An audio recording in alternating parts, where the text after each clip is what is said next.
My name is Tracey. I was adopted out of foster care after my parents murdered my 5-month-old older brother. My mom was 18 years old at the time and was pregnant with me. My dad was 34. They both initially were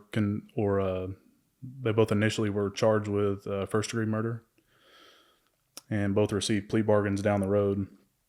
Whenever I was born, I had to have supervised and unsupervised visits with my mom when she was still in prison, and then when she got out of prison. Did she have you when she was in prison? She did. Okay. She was in the county jail. I'm from Central Arkansas. She was in the county jail, and they were able to transfer her to one of the local hospitals. And when I was born, my APGAR score was 2 and 3, which, if you're not familiar with an APGAR score, they're taken 1 minute and 5 minutes after birth, and the maximum score that you can have is 10. And my initial score was a 2, so I was essentially lifeless. They kind of put me to the side, and then 5 minutes later it was a 3, and they realized that I was alive and began resuscitative efforts. I was immediately taken by DHS, and DHS makes books. I found recently that it's called the Book of Life, and DHS made one for me. And I call it my first family photo. It says there's a lady named Kim who's taken me to my first foster home. And you might have to forgive some of my dark humor. You're okay. I'm a professional firefighter and a paramedic, and also with some of the things that I went through, I've developed quite a sense of dark humor. And I think that's a coping mechanism. Yeah. But I found that first family photo, I call it hilarious. You know, like, what a memory. I don't know who Kim is. We're looking for her, but Yeah. maybe one day we'll figure it out. I do have pretty vivid memories of going to visit with my mom when she was at Tucker prison. Obviously, she couldn't be real physically abusive in the prison. But one of the things that I remember the most is when DHS would come to get me. I was always scared to go. And I would try to fight them as a little kid. And the foster family that I had the most ended up adopting me. They are 60 years older than me. When they adopted me, they were 65 and 64. They were foster parents for more than 30 years. They're just wonderful, wonderful people. My dad used to tell me stories about when they would come to get me, I would try to fight them. And, they were told they couldn't hold on to me. They couldn't console me. They couldn't comfort me because they needed to just get out the door and go, because I was going to see my mom no matter what. Yeah. And I remember like scratching the floor and holding on to door frames. I broke a piece of trim off of a door one day, and I never really understood why they forced those visits. Yeah. And then one of the last visits that I can vividly remember, I had 2 new transporters. It was a man and a woman. Usually it was a woman named Paula, who was a very influential person in my life. One of the only people in DHS that ever cared about me. I actually get to meet up with her at the end of this week. We got reconnected last week. But the last time that I remember going, it was a man and a woman. They didn't actually know where to go. And my dad and my mom both said that I helped them find Tucker Prison. Of course, that was before GPS. That was like MapQuest days. But as a little kid, I remember helping them find the prison. And that day, whenever we left, I wouldn't give my mom a hug. And she couldn't hit me or smack me or anything, so she spit in my face. And I don't know why, but that like messed with me. Of course. Whenever she got out of prison, she lived with her mom. I called her Granny. That was my grandmother, my maternal grandmother. Her name was Rebecca. And I just remember her being so sweet. I remember her having to wear a handkerchief on her head or a scarf on her head because she had cancer. Of course, I found that out later. I just thought she was bald. Yeah. I didn't know. But she was always very protective of me. I obviously still had to go visit my mom. Which is crazy. Yeah. It just doesn't make sense to me. No. So 2 questions really quick. Sure. I'm sure maybe you found this out later, but was there ever an explanation given as to their reasoning behind murdering your brother? No, and I have all of the fact sheets and all of the documentation. Some of them that I just recently found and read. There was an admittance, I guess. I guess I should back up a little bit. My dad took a plea bargain and he got second degree murder. My mom was officially charged with like allowing the abuse of a minor. So my brother was 5 months old when he was murdered. He had 2 broken arms. He had long-standing, the medical examiner's report said he had evidence of long-standing neglect and abuse, malnourishment. How can there be long-standing when he was 5 months old? Yeah. I mean, that tells me from the day he was born. But he died from suffocation and had head trauma. And on the form that we found on my dad recently, it actually said that my dad held his hand over his mouth and suffocated him. What we also found out is that my mom, Ashley, tried to sell Michael in June. He was born in May. Tried to sell him in June. And I don't know if she just couldn't handle. Now, I also need to note that Kenneth is not Michael's dad. I don't know who Michael's dad was.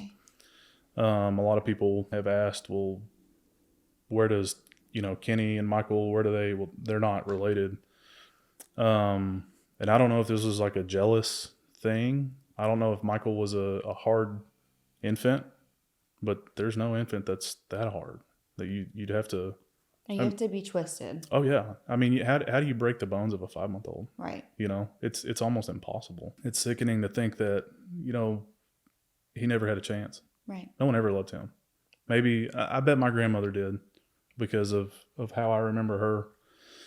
But my dad was a habitual offender. He had spent multiple prison stints in Washington, California, and in Arkansas. By the age of 34, he had been an inpatient in the state hospital.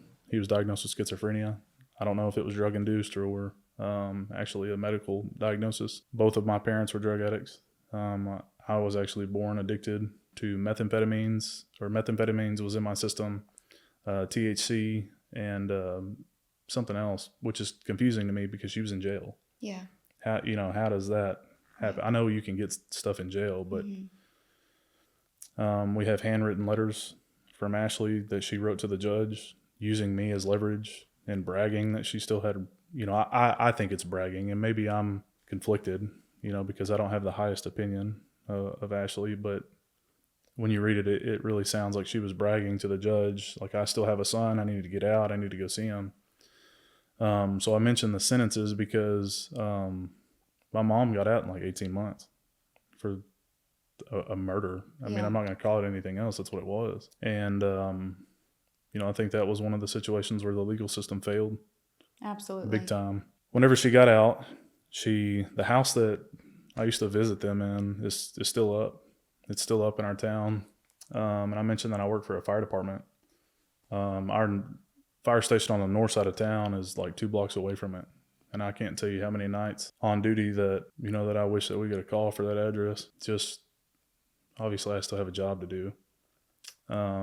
I wouldn't mind watching it burn. When I had the unsupervised visits with Ashley, it didn't start off crazy, but it just progressively got worse. And like I mentioned, my granny always tried to step in between. And, with my granny having cancer, she couldn't do anything to stop Ashley. So whenever my mom would lay into me, I got to the point where I just tried to stay quiet, because it was whenever I would start crying or getting upset that my granny would try to come in, and I didn't want to see Ashley turn on her. Yeah. So you get to where you just kind of, just take it. And I never understood why Ashley she'd slap me, she'd hit me.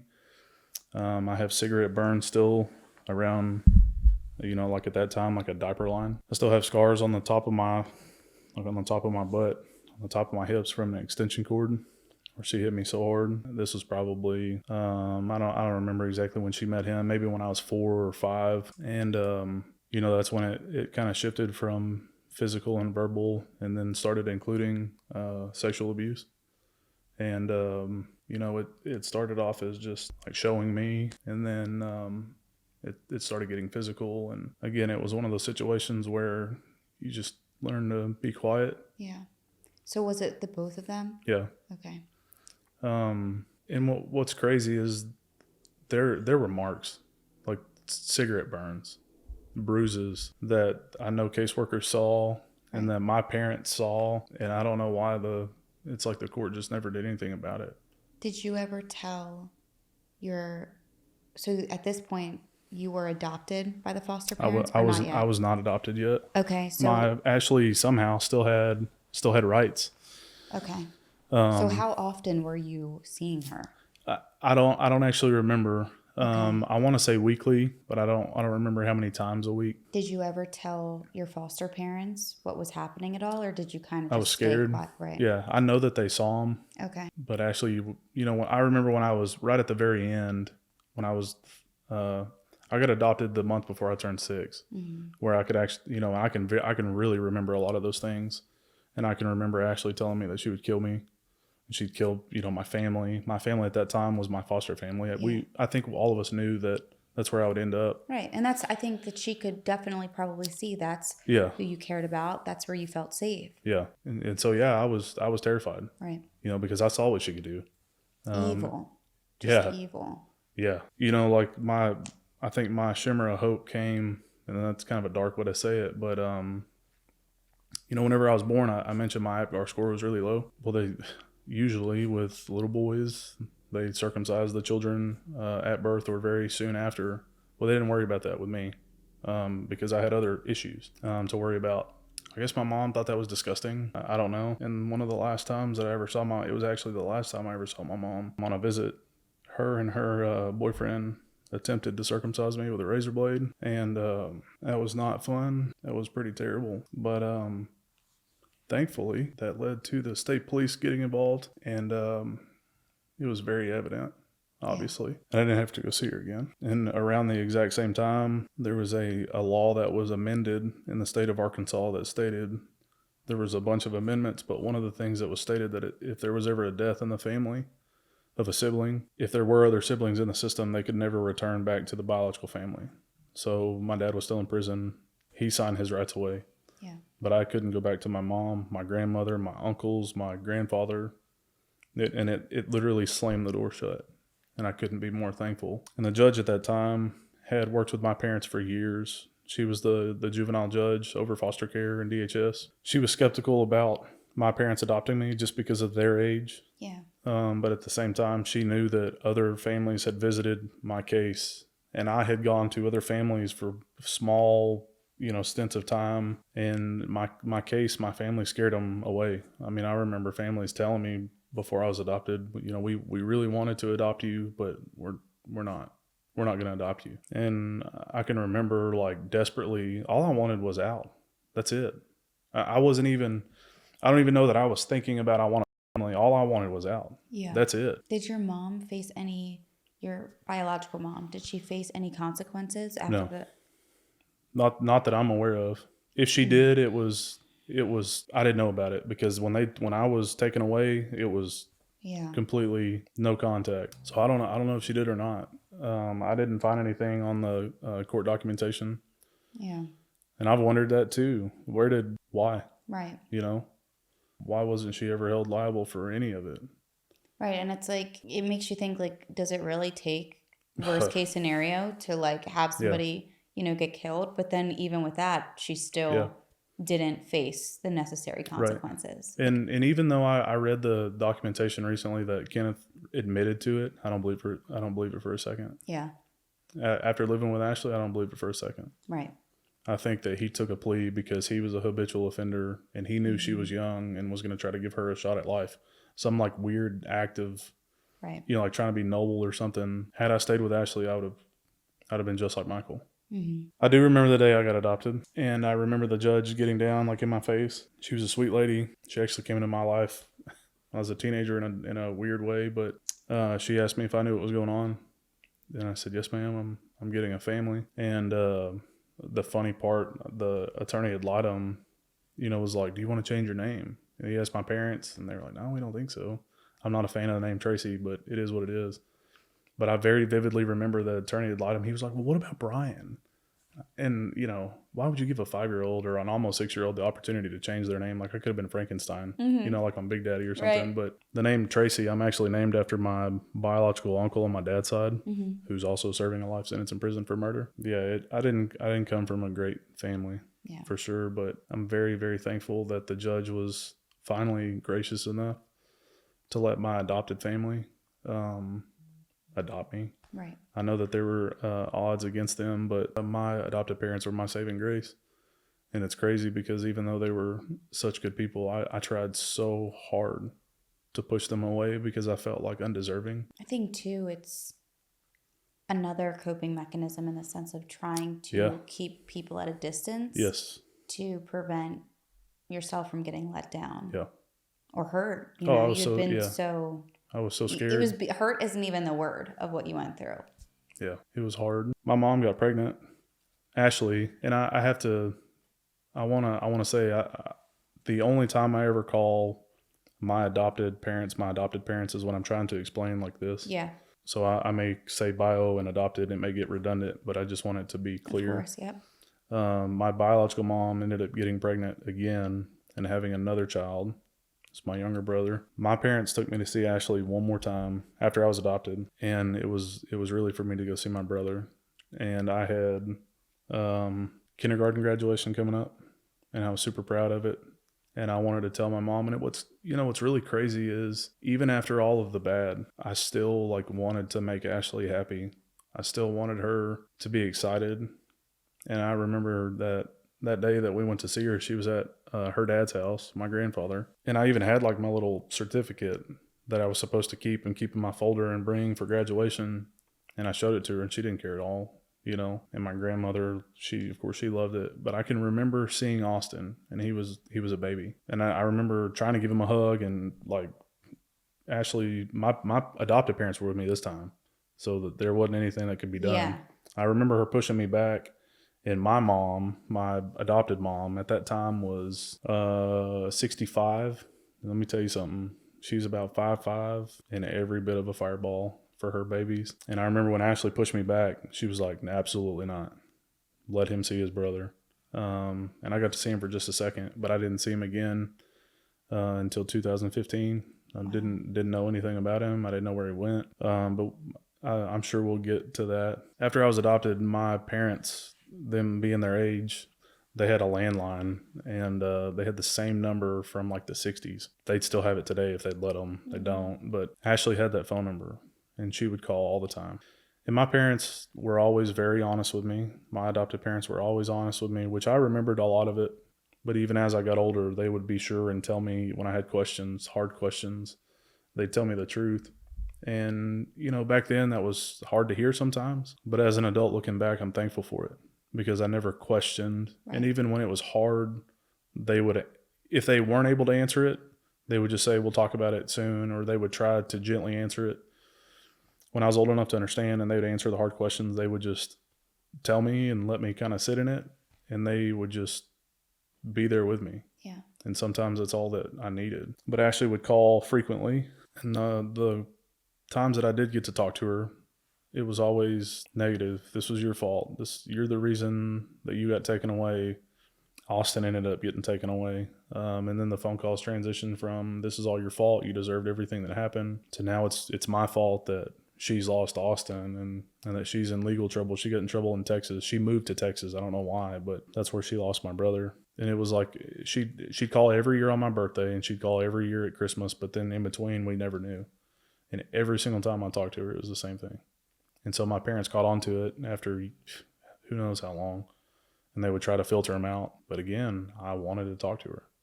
It's the innocence of a child. When I'd tell mom and dad, they would say, hey, your mom called. I get mad at them. Why didn't you let me talk to her? And I know now that it had to have been confusing for them. They didn't want to watch me continue to go through that. And, if someone talked to my children like that, oh man. Right. I'm not a confrontational person, but for my children, yeah, we'll ride at dawn. I think too, probably the little version of you just wanted that approval. Yeah. Which is heartbreaking. Yeah.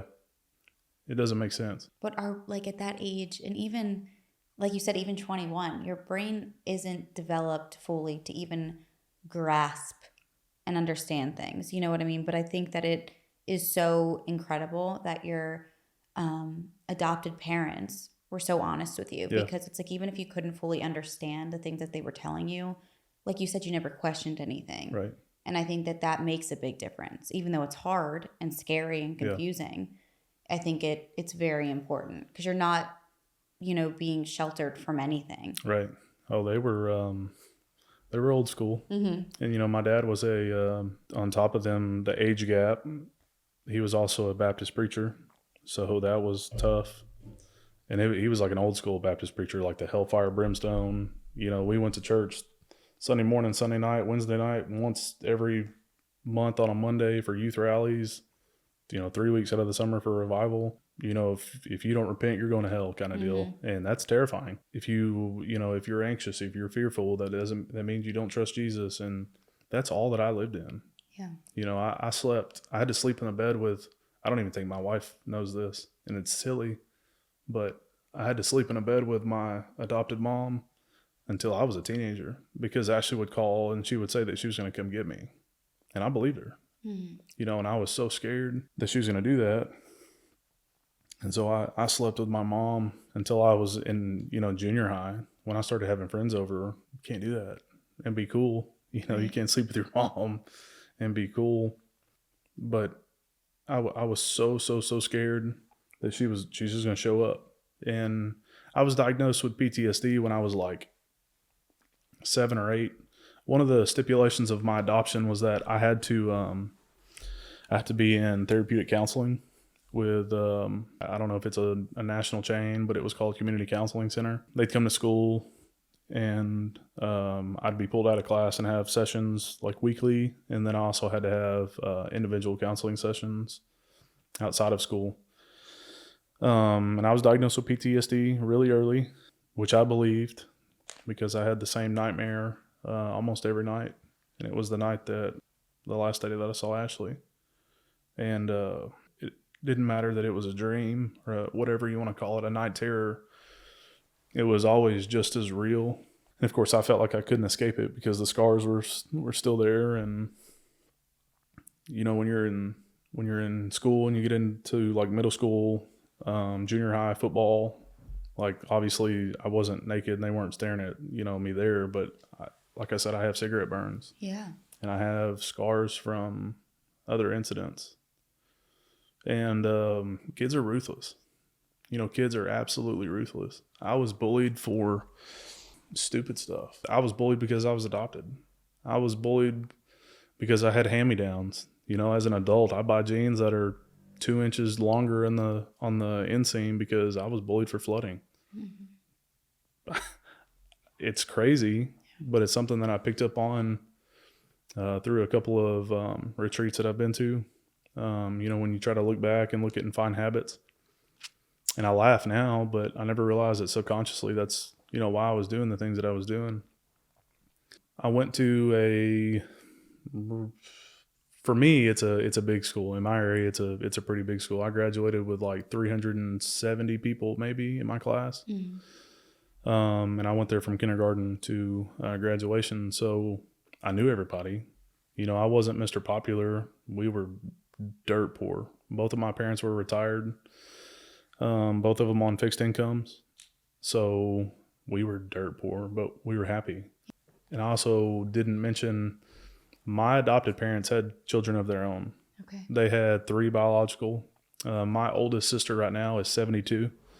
So if that puts it into perspective, My dad's 91. My oldest sister is 72, 70, and then I think Ronald is 68. So obviously they weren't in the house. My parents fostered for a couple more years after they adopted me, but then they closed their home. They also adopted 2 others.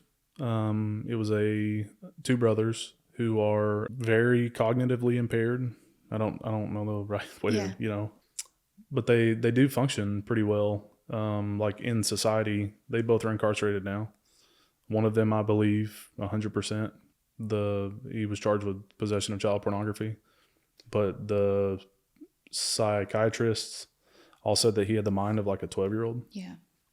So, I'm not justifying anything, but I do believe that. My other brother, the charge that he got, I won't ever believe it. But they're both in prison for life. I don't even know. I think they're in their mid-50s now. So they weren't in the home either. Okay. But it's such a weird situation because my siblings are so much older. Their children. So my nieces and nephews, some of them are 15 years older than I am. Right. So they have children. So now my great nieces and great nephews, I have a great niece that's like 3 years younger than me. Mm-hmm. So when I grew up, there were times where we'd have my great niece and great nephew in our home. You know, their parents went through kind of a hard divorce, so they were with us a lot. I grew up kind of as an only child, but there were seasons of my life where I had other kiddos in the home where I felt like, you know, the older sibling. When I was 8, my parents moved us out to a farm in the middle of nowhere, and it was because they wanted to raise me like they raised their children. And I'll tell you, when I was a kid, I hated it. But I liked some aspects of it, but I didn't like getting up every morning and hand milking cows and shoveling the barn and shoveling out the chicken coop. Right. You know, but now looking back, I wish I could go back to that. We had a huge garden that my dad made us hand like till. He had this old Farmall tractor. It was like a 1938 Farmall tractor. It was his pride and joy. It was broken down. And still having that tractor, he made us hand till it. Yeah. Us as in me. Mm-hmm. And, you know, there was a lot of discipline, which I'm thankful for now, but I didn't understand it then sometimes, which I don't think any of us ever do. No, definitely not. We like to buck and push back against our parents. But the one thing that I can say about my parents is they stood beside me 100% of the time. They didn't always agree with what I did, you know, because I was a little cantankerous when I got a little older, but they never once ever left my side. So I was diagnosed with PTSD. I've probably been hit with, aside from schizophrenia, I've been hit with every depression, massive depressive disorder, bipolar disorder. And I really think that counselors were looking for a diagnosis. Yeah. You know, I can't tell you how many times I've sat down with a new counselor and, all right, let's hear the story. And I remember being a kid thinking, I don't want to do this because we're going to get hung up. We're going to get hung up on, you know, 6 months of my life where it was really, really bad. And that's where we're going to stay. And you dump that on a counselor that says they're ready, and mine never were, it seems like. So they would try to medicate me. And it was like nobody ever really wanted to work through the problem. Right. And now a lot of that too was me. You know, I was really aggressive when it would get brought up, and when things would start to hurt, either I would completely shut down like I was used to and just be quiet, or I would use anger to make people leave me alone. And I'd put on this big show and get loud, and it worked. You know, I never was a big kid. I was little skinny. I didn't get tall until, you know, I was a teenager, but I was able to get loud enough to get people to leave me alone. And I think that's where the medications and stuff came in, the diagnosis. Of course, when I became a teenager, I found out that there were drugs in the world, and holy cow. I was like, wait a minute. So I can go get high or drink, and when I sleep so hard I don't have that dream. Yeah. So I was in for it. I got into the wrong crowd. And really, I as an adult, I don't know that I like calling them the wrong crowd, because they were just misunderstood. Yeah. Like I was. All of my close friends had been through the ringer. Right. Something that made them turn to drugs to numb what they went through. Yep. And, you know, I want to mention too, with the therapy, while yes, I think that children can make it difficult sometimes to really break through and work through it, that's what they're there for. Right. They're there to be patient and to break down those walls, even if it takes years. Yeah. You know, their job isn't just to be like, this one's too hard. Here's a medication and a diagnosis. You know, that's why nothing gets solved. Oh, absolutely. You know, and I feel like that is another way in which some things are broken, and I think that's another reason why so many people are against therapy and don't like it and say it didn't work for them. And I get it, you know, like a lot of people get it, because I think that they have that experience. Yeah. And even just feeling they're just another patient. Yep. So yeah, I think that's something that it's just patience. It takes earning that trust, you know, it's the human connection. Yeah. And it's more oftentimes than not, it seems like that's not there. Like it doesn't happen. Right. There was one counselor, which oddly enough, I also ran into recently. Man, I didn't like him. I didn't like him at all. His name was Mr. Terry, and I didn't like him because he was patient.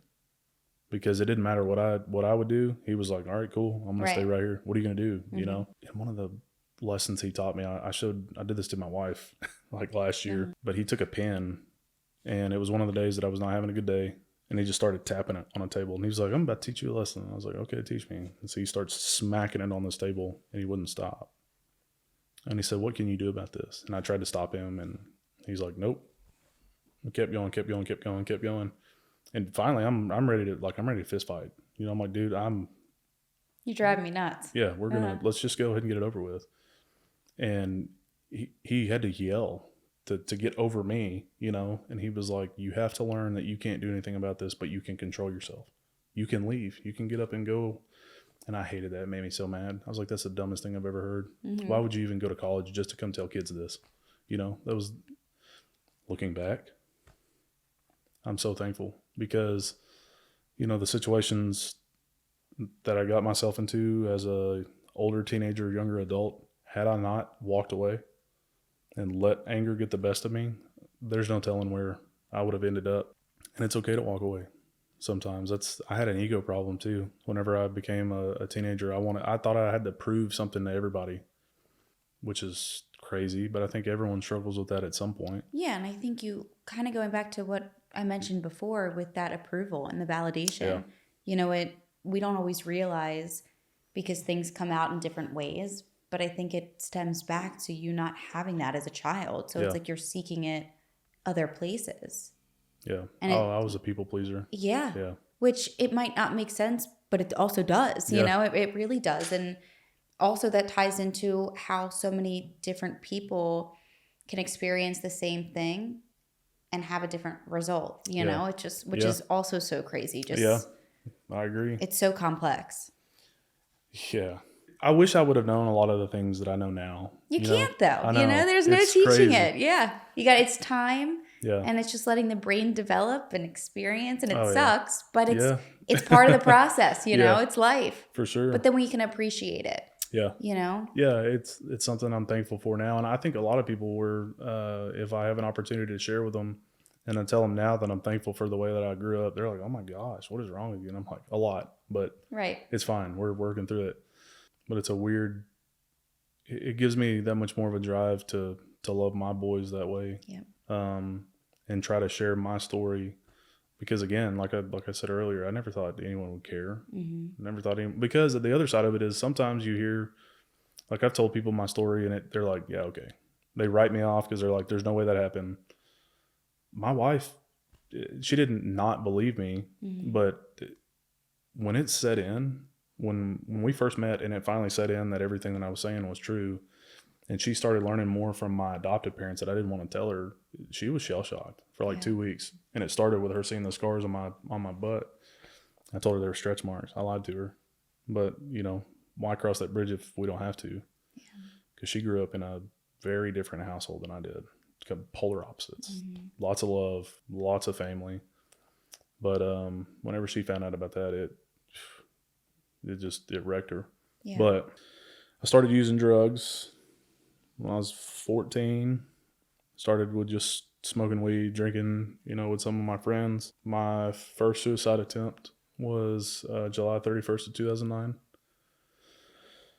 I remember what the fight was over. It was with my dad. An incident happened with my adopted dad that just eliminated my trust with him. I found photos on a phone that I still don't have an answer to, but it was enough for me to walls up, you know, your chopped liver. I don't want anything to do with you. And it was like of his, you know, his stuff at his age it was a razor, a pink razor flip phone. Yeah. Is what it was on. And I still don't know. I don't want to know. I don't care. But it like messed with me. It brought everything back up, it seemed like. And that was when I was like 11 or 12. But that led to the next few years of just, I hated him. And I don't know why. I resented everything about him. I remember the day that it happened, we were arguing. I had one of my best friends over. His name's Josh. And the straw that broke the camel's back, I walked into the den where my dad was at. And my dad he's got a really bad back. He's handicapped. So he couldn't get out a lot. And so he basically stayed in this den Well, I went in the den and tried to pick a fight with him. Not a physical fight, but I wanted to argue again. We've been screaming at each other all day. And I asked him what my birthday was because I knew he'd get it wrong. He always got my birthday and my oldest brother's birthdays mixed up. And I knew that. And it's weird, but I wasn't in the right frame of mind because I was high. And I went and asked him that question knowing what he would say. And of course, he got it wrong. And I told him then that he wasn't my dad and that he should have never adopted me. And that, I regretted them adopting me. And that's really, really low that I was that selfish to go tell him that. Well, I left the house and I went through 2 of our cow pastures because I knew Josh would follow me. And I went through a couple of fields and circled back around to the barn. And my mom and Josh found me hanging in the barn. And I was unresponsive when they found me. I thought about standing. We had milk crates. I thought about standing on them and kicking them off, but the rope that I used was thin. And if I'm being really honest, I was too scared. I was too afraid of the snap. So I thought maybe I could just lean into it, and it worked. I actually remember panicking and trying to get it off, and I couldn't. And where I was at, I was like tiptoeing. I remember waking up in the hospital, but my mom and Josh found me, and I remember waking up in the hospital with like family that I hadn't seen in a while. And I got to go to Rivendell for the first time. Rivendell's a mental health hospital in Central Arkansas. And I stayed there for like 2 weeks. And of course, it's like a Band-Aid, Of course, it spread like wildfire. I went back to school and was the crazy kid all of a sudden. And like I said, that was July of 2009. So I'd have been 15. From 15 to 18, it was just a downhill spiral. I ended up going to 14 different treatment facilities. I attempted suicide 4 times total. I overdosed multiple times. When I was 16, I need to back up, actually. I mentioned my dad was a pastor. And I also mentioned that on Monday nights, like once a month, I had to go to like youth rallies. Well, my dad, being as old as he was trying to build the youth group in our church. There was no youth group. There was 13 people that went to our church, and I was related to all of them. And they were all above 55. Mm-hmm. I was literally the only kid.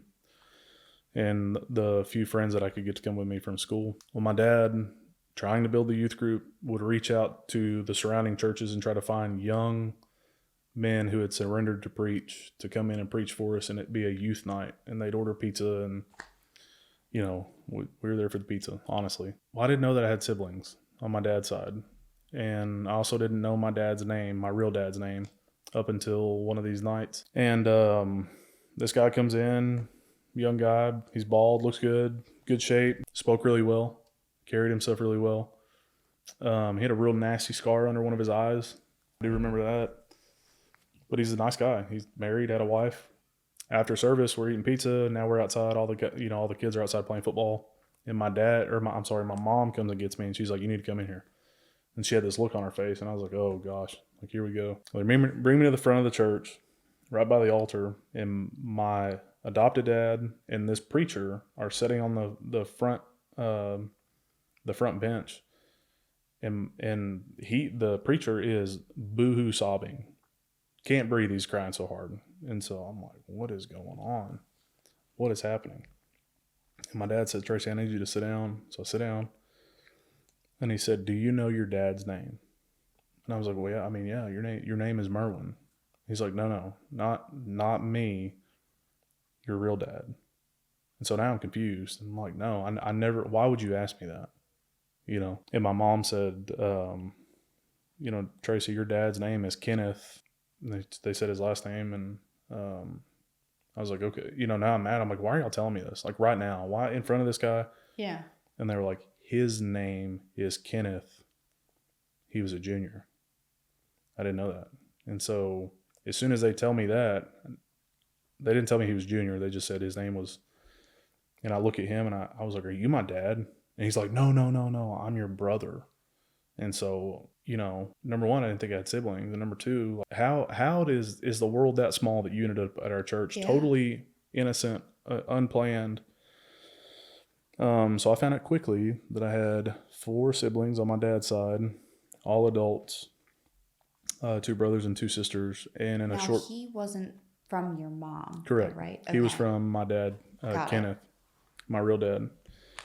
We were half siblings. They knew about me from the Ashley situation. They all hated Ashley because they, of course, they said that Kenneth took the plea for Ashley, which again, I do believe that. But they hated her, which I felt like in turn meant they hated me. I don't think they actually did, but I felt that way. But I got to meet all of my siblings in a pretty short amount of time.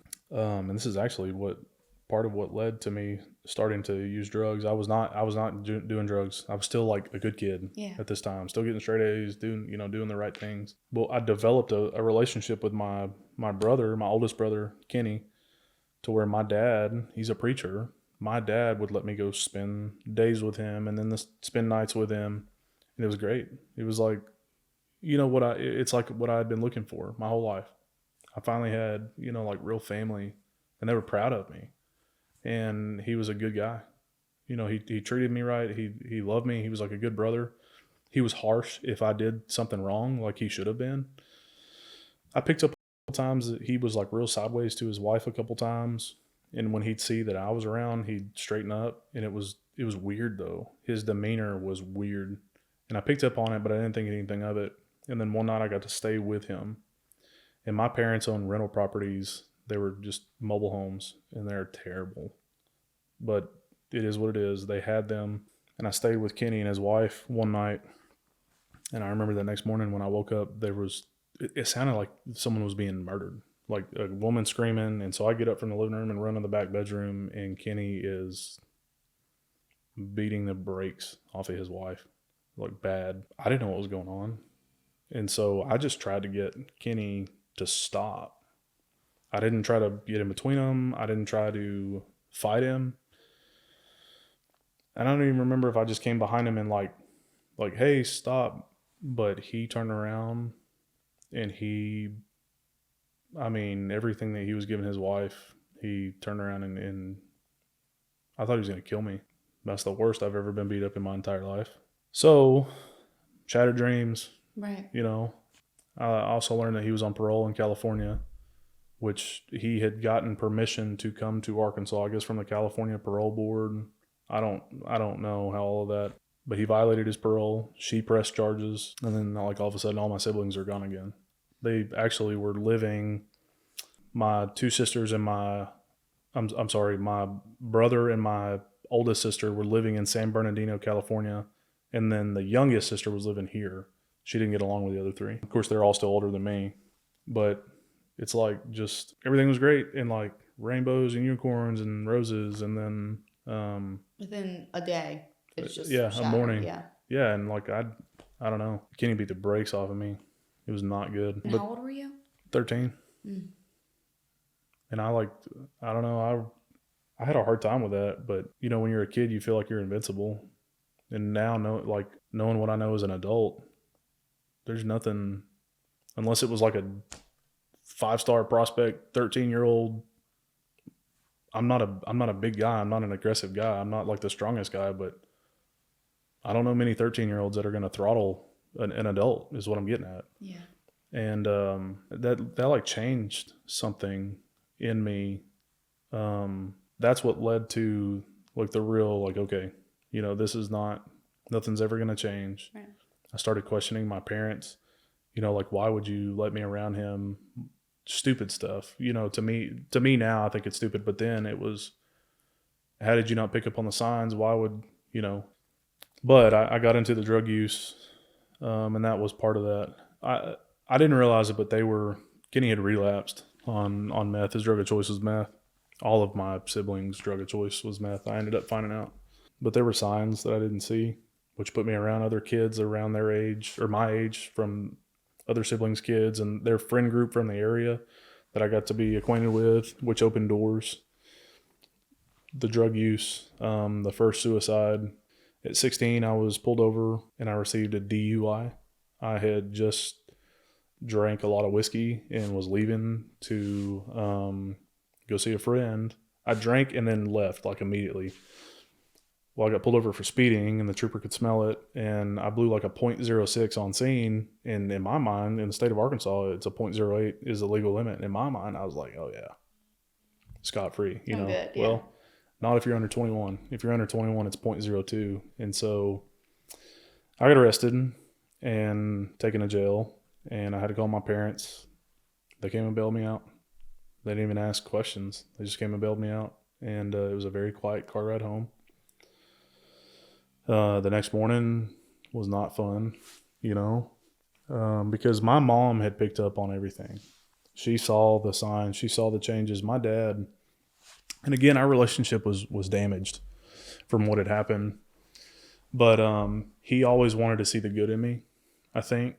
And I remember my adopted parents started arguing like every day about me. And I knew what I was doing, but it also made me feel guilty because my dad wouldn't believe my mom, and I didn't want him to. You know, so there was a lot of manipulation going on too on my part that I had to take accountability for. But all of it happening just made me kind of feel like the black sheep. And I was making myself the black sheep. I was turning my parents, you know, against each other. And I was just running from like myself is what it was. I don't always believe that people have drug problems. I believe that people have people problems. We have skeletons in our closet that we don't want to look at. Whether we put them there or other people did, they're still there. We still have to look at them. And I didn't want to. So I got the DUI. I got put on probation with district court. I had a probation officer. I got clean. You know, I passed a couple of urine tests, and then he moves to California. Well, what does a 16-year-old think? Like, oh, scot-free. I'm good. Like, call the boys. We're getting high again kind of deal. And that's not how that works. They assigned me a new probation officer, and I wasn't in contact with them until they called me like the week before my junior year. Yeah. And I failed the drug test, and I ended up getting put on juvenile drug court. I want to make sure that my time frames are right. Maybe actually I was put on juvenile drug court the year in between junior and senior year. My junior year, what I'm trying to get at is my junior year was my worst. Mm-hmm. When I got put on probation, I couldn't get high anymore, like conventionally, like on marijuana or Xanax, or I couldn't drink. So around the same time, K2 made its debut. And I don't know if you're familiar with K2, but it's not great stuff. I thought it was the bee's knees, you know. There was not a drug test for it at the time. And we had multiple businesses in the town that I lived in that were selling it. Yeah. And one of the guys that owned one of the smoke shops in town, I used to sell him weed. So he was like my in. I didn't have to be 18. I could go to his shop and buy whatever I wanted, which is not good. Mm-hmm. It kind of was unregulated. And when I got on K2, things started changing quickly. I got arrested my senior year at school for possession. I was on drug court. I had to wear an ankle monitor. I finally got my ankle monitor off. And the thing that I want to point out, I try to be transparent. I try to take accountability, because it's really hard for me to take accountability for it. And in no way do I want you to think, or anyone to think, that I'm glorifying, you know, any of this stuff. But I was really, really good at lying. And I think that was like a defense mechanism. But I had two judges over a district court case and a juvenile drug court case. My juvenile drug court judge was the lady who did my adoption. It was the same judge. So what she remembered is this sweet little boy that was hurt. Well, now, obviously, I have a drug issue, so she wasn't that surprised. The other judge didn't know me. And he's a heck of a guy. I mean, he's someone who's very special to me now. I didn't like him then. Mm-hmm. But I jumped through all their hoops. I was passing their drug tests. I was going to their counseling sessions. I was going to my meetings. I was doing community service at my church, which means my dad was just signing the paper. Yeah. You know, he was helping enable some of that, I think unintentionally. But I like painted myself as like this poster child for our drug court, and had everyone fooled. My teachers, my probation officers, my mom, no. She knew. And I actually found out too recently that it was my mom who kept snitching on me. My adopted mom was going to my probation officer and snitching on me all the time. Tracey's acting weird. We think he's getting high. And I was getting drug tests like 3 times a week. Like, I don't understand this. Why is this happening? It was my mom. And God bless her, you know, she was doing what was right. But when I got arrested for possession, the drug court team knew that K2 was around us. They had found a drug test. They had purchased a drug test. And we had court one Thursday every month. And I think it was the second Thursday of every month we'd have formal court. All of the kids would come in. And in November, they told us, next month, all of you will be drug tested for K2. If you have been using K2 and you're honest, yes, you're going to be in trouble, but the punishment will be less severe. Well, I had every intention, because all of us would have popped dirty. I had every intention on being honest. I got arrested on a Tuesday. It was December 13th of 2011. And I didn't get a chance to be honest. Well, when I got arrested with possession at school, you talk about, you know, I went from like poster child, having everybody fooled, to now it's become obvious that I stabbed everyone in the back. So, I spent like 35 days in jail, and then I went to my first drug rehab. It was a juvenile drug rehab, and I was there for 52 days. I got back, I don't know, it might have been early April, or no, it was probably mid-March, I guess. I don't know. But I ended up graduating, which was crazy. Of course, when I got back to school, I was like, now I was labeled, everyone knew I was a drug addict, because I had become, like I said, I had an ego. And when I got into junior high and high school, I started, you know, going to parties, started fighting. I wanted to be the tough guy, because I didn't want people to pick on me anymore. And they quit. You know, you get in a couple fist fights and get the better hand. And I think for me, it's not that I was good at like fighting, but I remember telling myself, like, you won't hurt me as bad as Kenny did. You can't. And so I just was like, well, whatever. What's it going to hurt? So people quit messing with me, and I developed this ego. I thought I was this big tough guy. I thought I was cool, and not at all. You know, I come back, and now the group of friends that I had before that, now I'm a snitch all of a sudden. No clue where that came from. But all of a sudden I'm a snitch, which I'm written off by everyone now. My group of friends, they're gone. The popular kids, they don't want anything to do with me. I was in FFA for a few years because I lived on a farm. I loved that group. They didn't want anything to do with me because all of their parents are, you know, like God-fearing country people. I'm the black sheep. So the last few months of my high school career was just silent. I just put my head down and did what I was supposed to do. I graduated, got out. I stayed clean. I actually wanted to do good. I stayed clean up until like August of that year, and it freaking tanked again. I went right back into it. I didn't care about probation. I just was left and right popping drug tests, failing them. Of course, I had 2 more attempts as an adult, as an 18-year-old, which led to Rivendell again. I was put in a program called The Father's House, which is a faith-based rehab, which sounds great, but it was not. You literally go work at sawmills like 12 hours a day, and everything's based on donations, like the food, the lodging, everything's based on donations. And of course the sawmills pay the facility for, like, you know, their mortgage of the land or whatever. And it was just a work camp.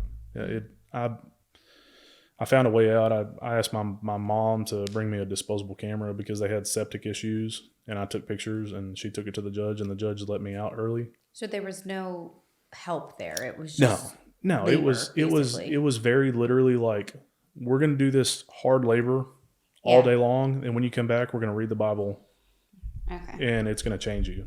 And it just made me bitter. Yeah, you know. Which, don't get me wrong, I grew up in church. I'm strong in my faith now. I thought I was back then. I didn't have a relationship, but I was taken out of that, and I was put in a Kim-free house with a little bit more rope. Nope. I was there for like 3 weeks, went off the deep end again. Well, finally, my juvenile drug court coordinator, because I was 18, still under juvenile jurisdiction, they could have held me until I was 21, but they didn't, because he got tired of me. He was like, "We're done. Here's your papers. You're done. You're scot-free. Go about your business." And I did just that. I moved out of my parents' house. I moved in with my sister, my biological sister, who had moved back. And she was just by your dad. Correct. Okay. My biological dad, which also made me, I got to back up again. Sorry. You're okay. I'm following along fine. My biological dad, again, he took murder too. So I don't remember what his original sentence was. I think it was 360 months. Not enough time, for murder. But he got out when I was 17, and I was working at a restaurant. I was a dishwasher, and that's actually when I had my ankle monitor on. But I got a phone call. Well, let me back up even further. I was going to classes for the DUI, my first DUI, and one of the classes is called defensive driving. Well, during that defensive driving class, they were like, all right, let's break for lunch. I go to Sonic. It's a pretty day. It's spring. I'm like, all right, well, I'm going to sit on my tailgate. I'm going to eat my lunch on this tailgate. I'm sitting on my tailgate. They bring me my lunch, and this woman comes running up to me, like crying. She's like, oh my gosh, Tracey. She gives me a hug, and I was like, hey. And she's like, you don't recognize me? And I'm like, no, I'm sorry, I don't. She's like, it's Sarah. And then it hit me. Sarah's my sister, one of my biological sisters. And I was like, oh my gosh. Like, I thought y'all weren't still in California. No, we moved back. Dad's out of prison. And I was like, what? I was terrified of my dad. I didn't know his name. I didn't know anything about him, but I was terrified of him. Because, one of the things that Ashley would also say when she would call was, if Kenny ever gets out, it's, you're next. And who knows? Yeah. I don't know why she said any of the things that she did, but I believed all of them. Every single bit of it, I believed it. So I'm terrified. I remember rushing back to defensive driving, and the guy who ran the class, like, I come in and I'm like, hey, I need to talk to you. He told me, he used to work for state police. He doesn't anymore. And I'd like trauma dump on this man. And he was like, okay, we got to finish the class. I'll get you home. He followed me home. Because I was afraid that, like Ashley, or not Ashley, but Kenny would like be waiting on me. I thought he was some kind of hardened murderer, He wasn't. But while at Sonic, I gave Sarah my phone number. She gave it to Kenny. So back to the I'm washing dishes. I get off work one night. I have a voicemail on my phone. I answer it and listen to it. And it's Kenneth. And he gives this whole spiel about how he hates that things went the way they did. He's sorry. Sorry's not enough. He'd like to meet me. And I hung up. I called one of my best friends who was older than me, who was bigger than me, kind of a tough guy. And I was like, hey, man, I need a favor. Will you go with me to meet my dad? And he was like, what? Are you like, we're going to go to Varner, and Varner was the prison he was in? I'm just like, no, he's out. He's right down the road. Like, I want to just get it over with. I didn't want to wait. And he's like, yeah, sure, why not? So we loaded up, and I got in trouble for it because of my monitor. But I went and met him that night on a whim and asked him. The first thing I asked him, I didn't even say hi to him. I wouldn't shake his hand. He was acting like he was going to hug me, and I didn't do anything. And then he shook his hand out, wouldn't do anything. And I just asked him if he killed Michael. And he said, nope, Ashley did all that, and I just took the blame. So I guess I just kind of gave him the benefit of the doubt. And we developed a relationship over the next couple of years. And just like my siblings, I thought he was the coolest thing in the world, because he'd let me drink, he'd let me get high, he'd let me bring girls over to his apartment. It was actually my youngest biological sister's apartment. So yeah, I thought he was the coolest thing in the entire world. My parents didn't let me do any of that. Of course, my parents were taken back when I told them that he was out of prison. Then I met him. They were upset that I violated my tracking device and my probation to go meet him. You could have coordinated that, and we'd have done it the right way. But they also understood, in a weird way. They also let him into their house. They were skeptical at first. They made sure my adopted brother was there.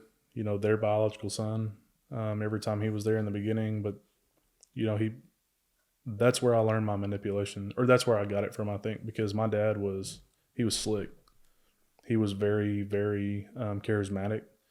He's a small guy, but very charismatic. He could convince an alcoholic into sobriety in 10 minutes. And so he fooled all of us. And, I don't know, we had a relationship for, a couple of years, maybe a year and a half. But we went out drinking together one night and came back to my adopted parents' house, and he slapped my mom. And because she caught us and knew that we were both drunk, and she said, I knew that you were going to corrupt him. And, you know, she told me, you don't need to end up like him. And when she said that, he slapped her. And my mom had dentures. She had fake teeth. And he knocked her bottom dentures out. And I think that's the first time in my life that I ever, like, I thought, yep, I'm going to take it from you.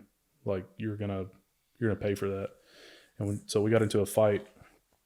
And, you know, it didn't last long.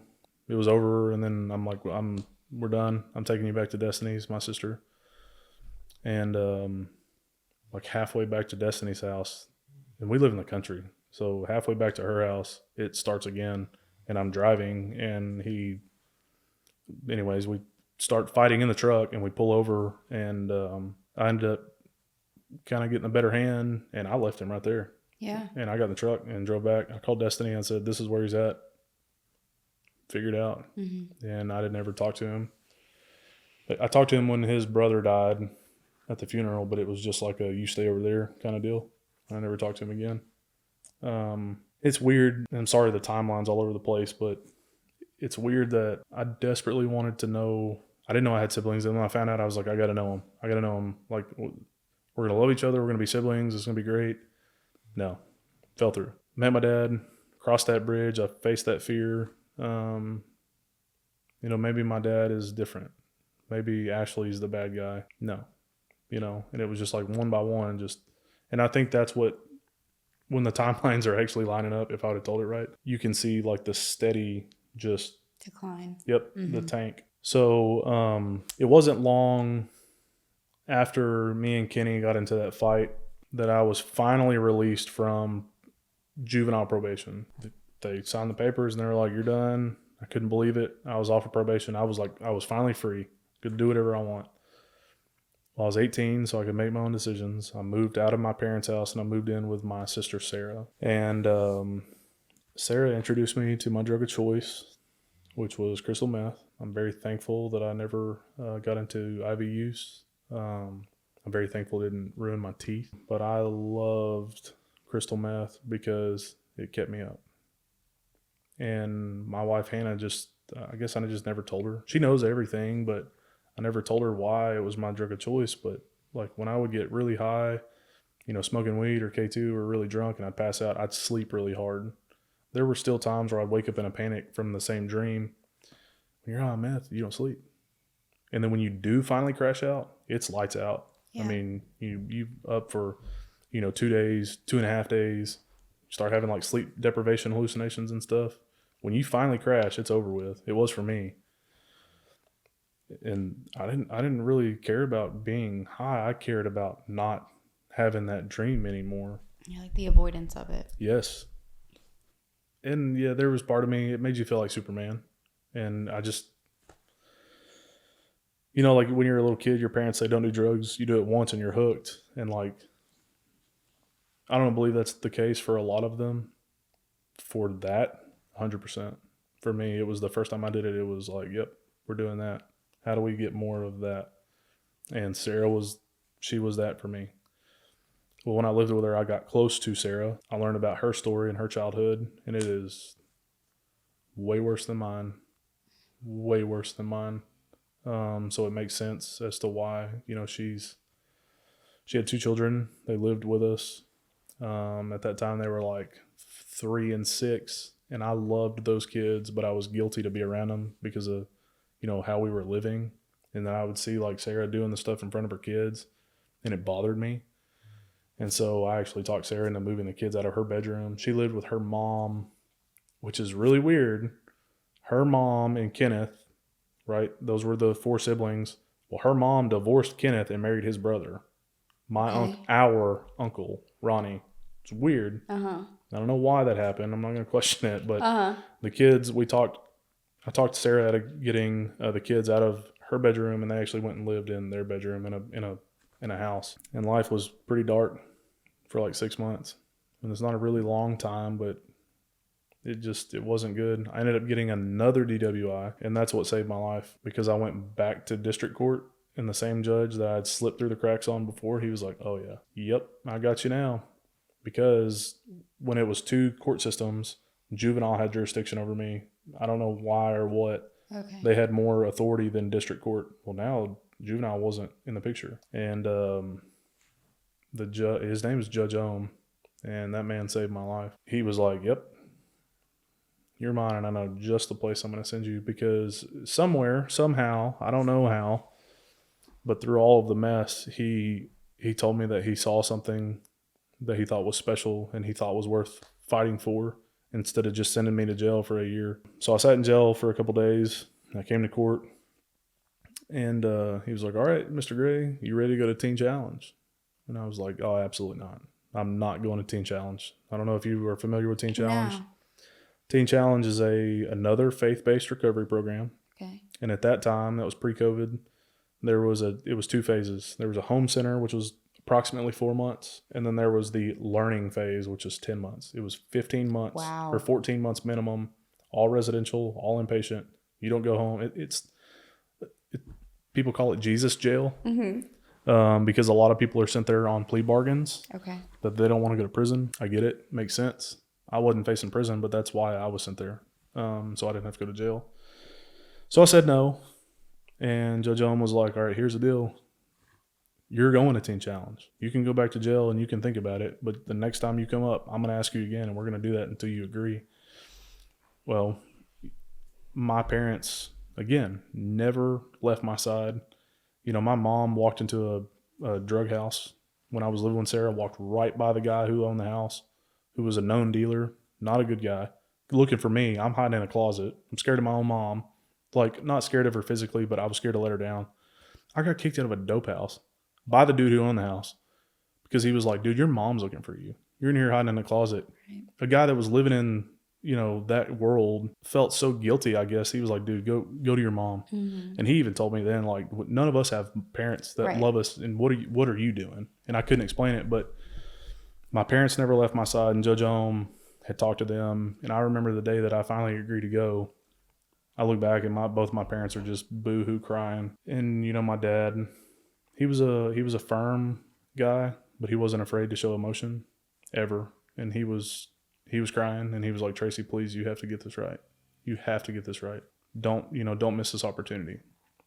And so I was like, whatever. It's stupid. Let's go. They let me go home that night, and I had to be at Teen Challenge that next morning. And that was May the 13th of 2013. And that's my sober date. Wow. Congratulations. Thank you. It was 12 years this year. And I bucked the system for the first 7 months. I didn't want to be there. I was like, I can hold my breath this long. No, I couldn't. It was a good program, but it was really hard. And what made it hard was you couldn't go anywhere. And it was all self-reflection. But it was self-reflection with help of like a counselor, and also like with faith. So you felt like you finally had progress, would you say? Oh yeah. When I finally quit being a knucklehead. Right. When you let it in, when you let the help in. And another thing that I haven't mentioned up until this point, I was so violently mad, like, at God. And I know a lot of people aren't religious, and I don't ever want to feel like I'm pushing my religion on people, but I was so mad at God, because why? Why would you let that happen to my brother? Why would you let those things happen to me? You're supposed to be a good and ever present, ever loving, and ever faithful God. Why would you do that? If you're so great, why would you ever do that? And my parents were always like, Tracey, you don't understand. God's not doing this to you. And I'm like, God creates everything by what you're telling me. What do you mean he's not doing it? Why, if he can speak and create everything that we see, why can't he speak and stop it? Why can't he speak and stop the pain? Why can't he speak and make all of it go away? And my parents and I fought about that a lot. So when I went into Teen Challenge, I didn't want to go because that was one of the reasons. Why am I going to come in here and get indoctrinated, by this cult, is what I thought it was. And it was on one of my passes where my parents got to come up, and they were so happy. They were so proud of me. I'd gained some weight. I was like 130 pounds when I went into Teen Challenge, and I was, I'm 6'1". So I was 6'1", 130. And for context, I'm like 240 now. So I was a literal skeleton. But I gained weight. I looked better. I was happy. I was starting to open up to one of my counselors that was there. But then I remember that pass, my mom gave me a hug and she was like, "You're not quite done." And I knew what she meant. And whenever they left, they gave me a hug and they were both crying. And I remember in that moment thinking, I've got to get this. Like, I'm young enough. I had just turned 19. See, I went in May the 13th. I was 18. My birthday's at the end of May, so I'd turned 19. And I remember thinking, like, I have my whole life ahead of me. If I get this right now, maybe I can still make something of myself. So I did quit being a knucklehead and started actually asking questions and getting into the nitty gritty. And I remember one of the most profound things, I guess, that I had ever heard when I was in Teen Challenge, the counselor that I talked to, he said, "Tracey, whenever you realize that what hurts you is also hurting God, I think things will start to change." And that made me mad. And I was like, "Hey man, we've been cool up until right now. What are you talking about? What hurts God or what hurts me is hurting God." And he was like, "I'm going to leave you with that." And I hated that. I was like, "No, we're not done." He was like, "No, you don't understand. I'm the boss. We are done." Yeah. And I got to think about it that night. And, all the times that I was a scared little kid and all the times that I was really going through physical pain or emotional pain, that night I realized that the only reason that I survived, I call it my hole. All of the holes that I was in, God was in that hole with me and met me right where I was at. And although I never found like peace through all of the things that I went through, that night I found peace. And I just remember thinking, why would Jesus do that for me when my whole life I'd just been made to feel like I was nothing?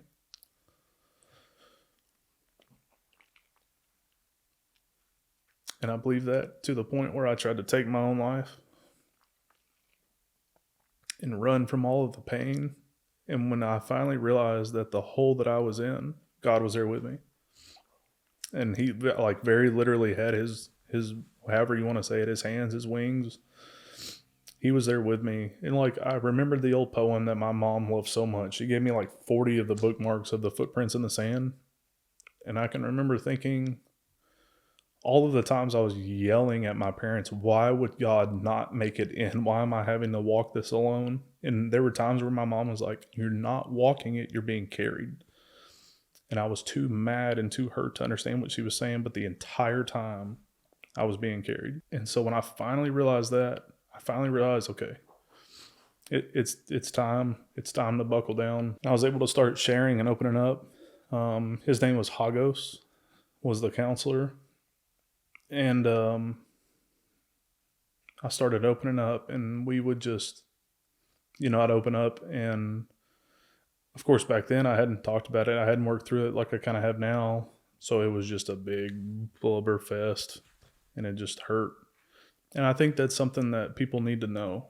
It's okay to look back on your trauma, but we can't stay there. But it sucks really bad sometimes looking back on it and feeling the feelings and working through it. And, we've had foster parents reach out to us, and they're like, "How do we love these foster children through it?" I'm like, "You better buckle up. If you want them to work through their hurt, it's not going to be easy. It's going to get ugly and it's going to get, heavy, but you have to. You have to work through it. If we keep things in the closet or in the darkness, it can only be used against us. It can only continue to have power over our lives." And for me, all of the resentment, all of the anger, all of the bitterness, all of the hurt, all of the scared little kid, like I was an adult, but I was a scared little kid below the surface. And I didn't want to do that anymore. I wanted a better life. And so for the last 6 months of Teen Challenge, I finally plugged in. I finally started trying to develop a relationship with Jesus and with my parents, a real relationship with my parents. I really, truly let them in, and it was awesome. I remember whenever I graduated, Teen Challenge, my dad couldn't ride in a car because his back was so bad. And it was like a 7-hour drive. I had no clue that my dad was coming, and he showed up with my sister. And we had to help him walk at that time because he had 2 bad knees. He ended up having knee replacements, but he wouldn't let anyone help him walk into the church. Where we had graduation, and when I got to him, I grabbed him and I was like, "What are you doing? Like, you're going to fall." And he was like, "Absolutely not. I'm going to walk into this church by myself." He said, "I want you to know that I'm going to support you." And oh man, it broke me. I was like, "Dude, you don't have to do that, you know?"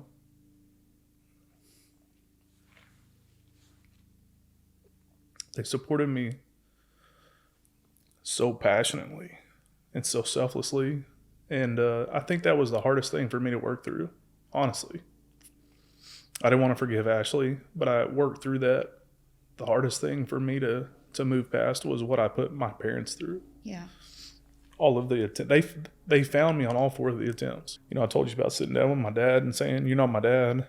I did that again when I was like 15 or 16 to both of my parents. And I tried so hard to push them away.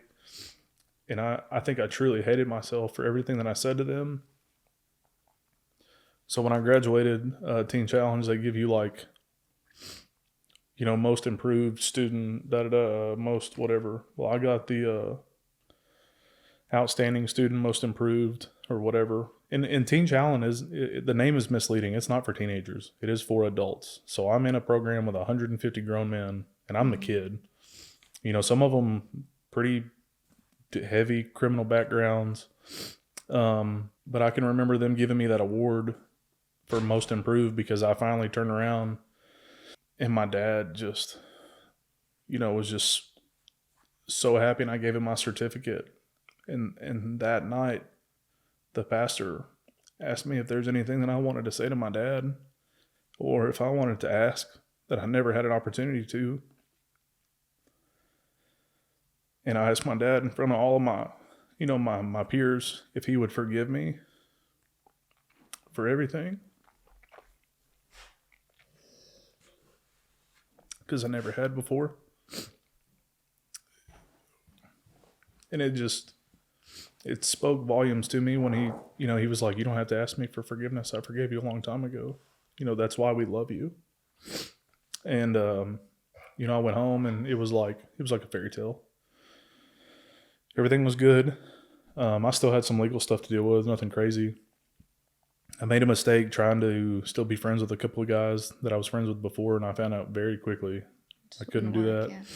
Yeah, I went to a party one night, and I stayed out of the drama because it seems like there's always drama. People start drinking, and everybody wants to fight, and guns got involved. And I went down to the dock. It was on one of the lakes, and I was like, "This is it. Judge Owen's gonna crucify me when he realizes I was over there." And I wasn't getting high. I hadn't drank. I hadn't gotten high. I was diligent in not doing that, but I wanted to be friends with the people that I was friends with. And after that night, I cut all ties.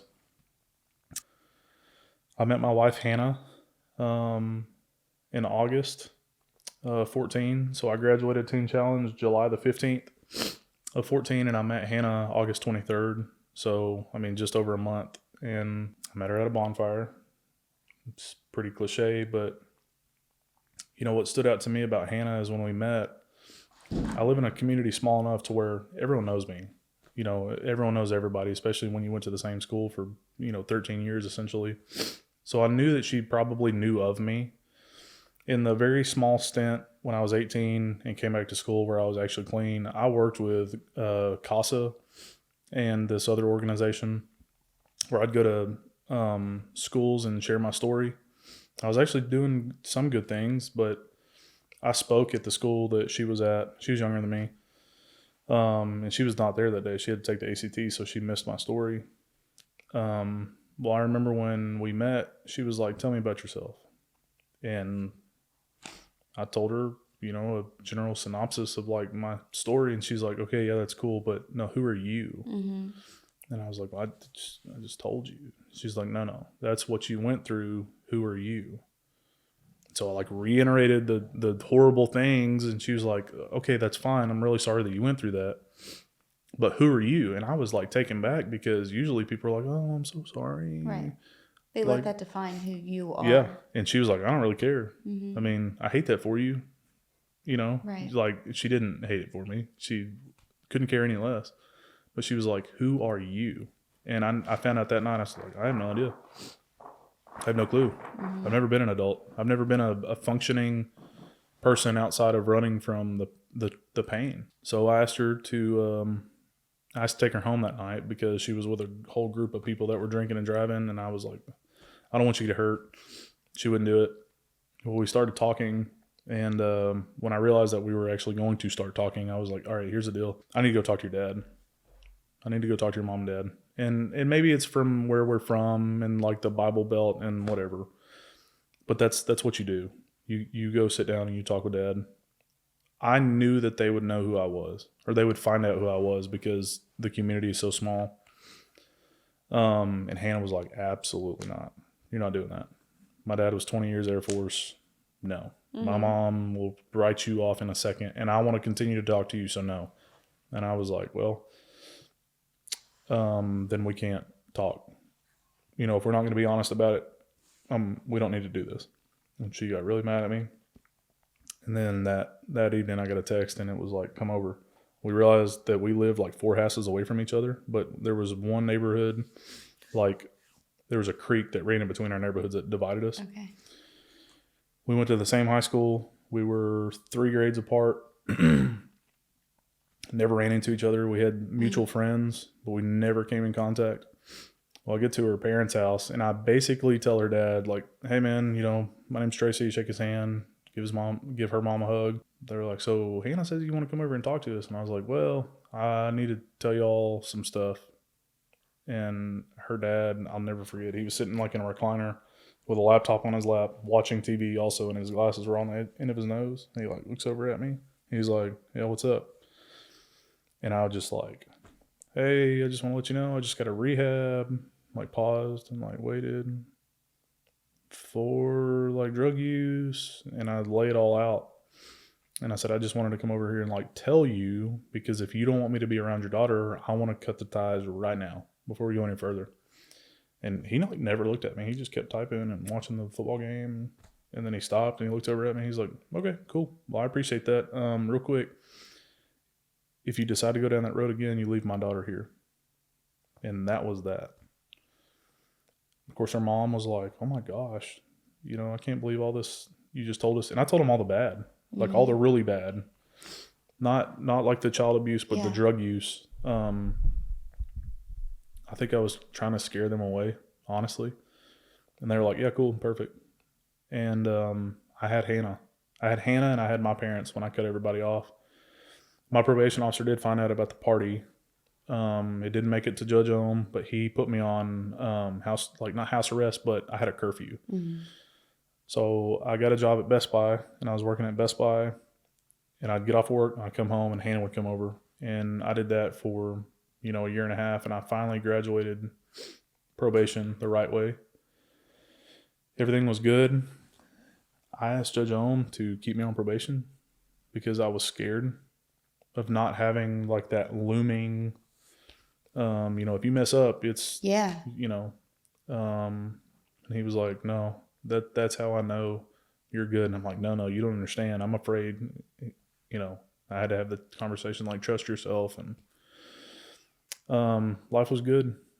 I sat down with my parents, like the first week I got out of Teen Challenge, and said, all right, ask any question you want. And I'll finally answer it honestly. And we were able to have those like real deep heart to hearts, a lot of really uncomfortable conversations.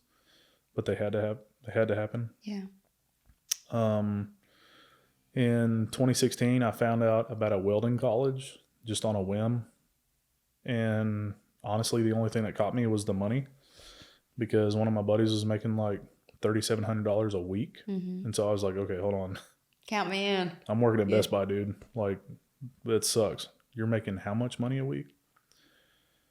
So 2 weeks later, I packed all my stuff in a pickup truck and moved to a town about 3 hours north of where I lived. And I thought Hannah and I wouldn't make it. We did. I went to welding school and graduated welding school and was going to go work on the road. I got one job on the road making pretty good money. And Hannah was like, no, I want you home. And so I came home. I got a job back in my hometown. And that was 2016. February of 17, we bought our house. And so I graduated welding school in June of 16. I proposed to Hannah. It was like July 19th of 19. And Hannah, whenever she sees this, she's going to laugh because she always tells me that I'm weird about dates. Uh-huh. I don't know. But I proposed. We asked my dad if he'd do our wedding because he's still, a preacher. And of course he says yes. And then we buy our house and we move in together.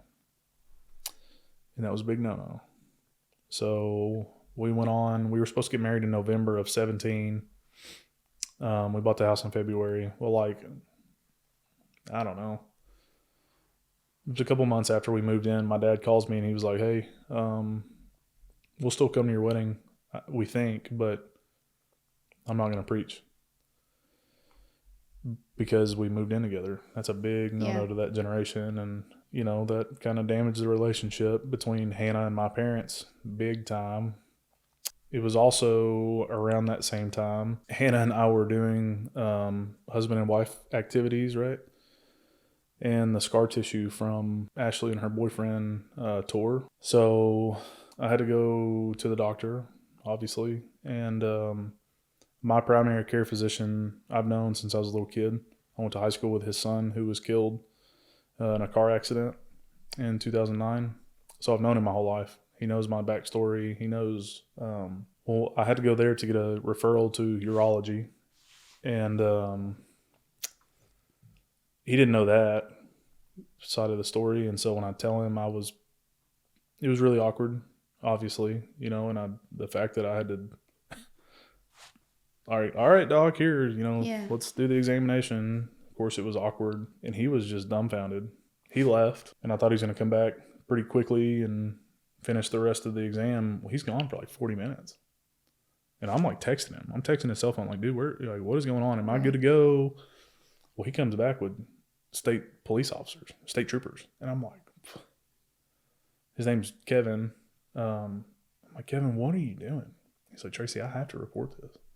Like, dude, this was like, I was 22 when that happened. I was like, this was like almost 20 years ago, or almost 18 years ago.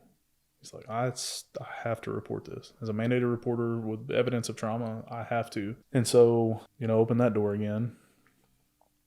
And they were dumbfounded that I didn't want to press charges or didn't want to file a report. Of course, they had to do their side of it. But at 22, I had to have a circumcision at 22. 0 out of 10. Don't recommend. Oh, that was not fun. But in a really weird way, and people won't understand this.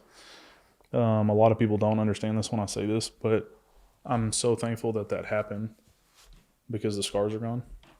There are like still 2 that are there. Mm-hmm. I can't see them unless you like really go looking for them. And I'm really thankful for that because like we're humans. We have to use the bathroom every single day. Right. So every single day I had to see them and think about it. There's a reminder. Yep.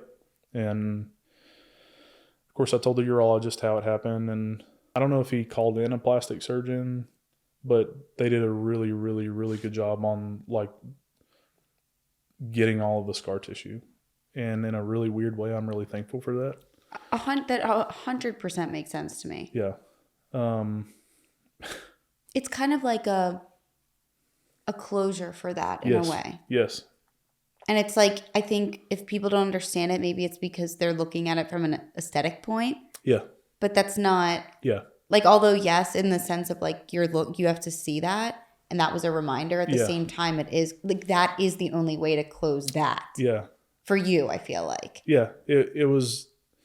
Well, and the other side of it too, I think that helped was it forcibly brought it to the light to a lot of people around me. I had to tell, I had to tell my boss that I was going to be off. Well, why are you going to be off? I told him. I didn't have to tell him the whole story, but our close group of friends, although we were close, I didn't tell them that. Right. They didn't need to know all that.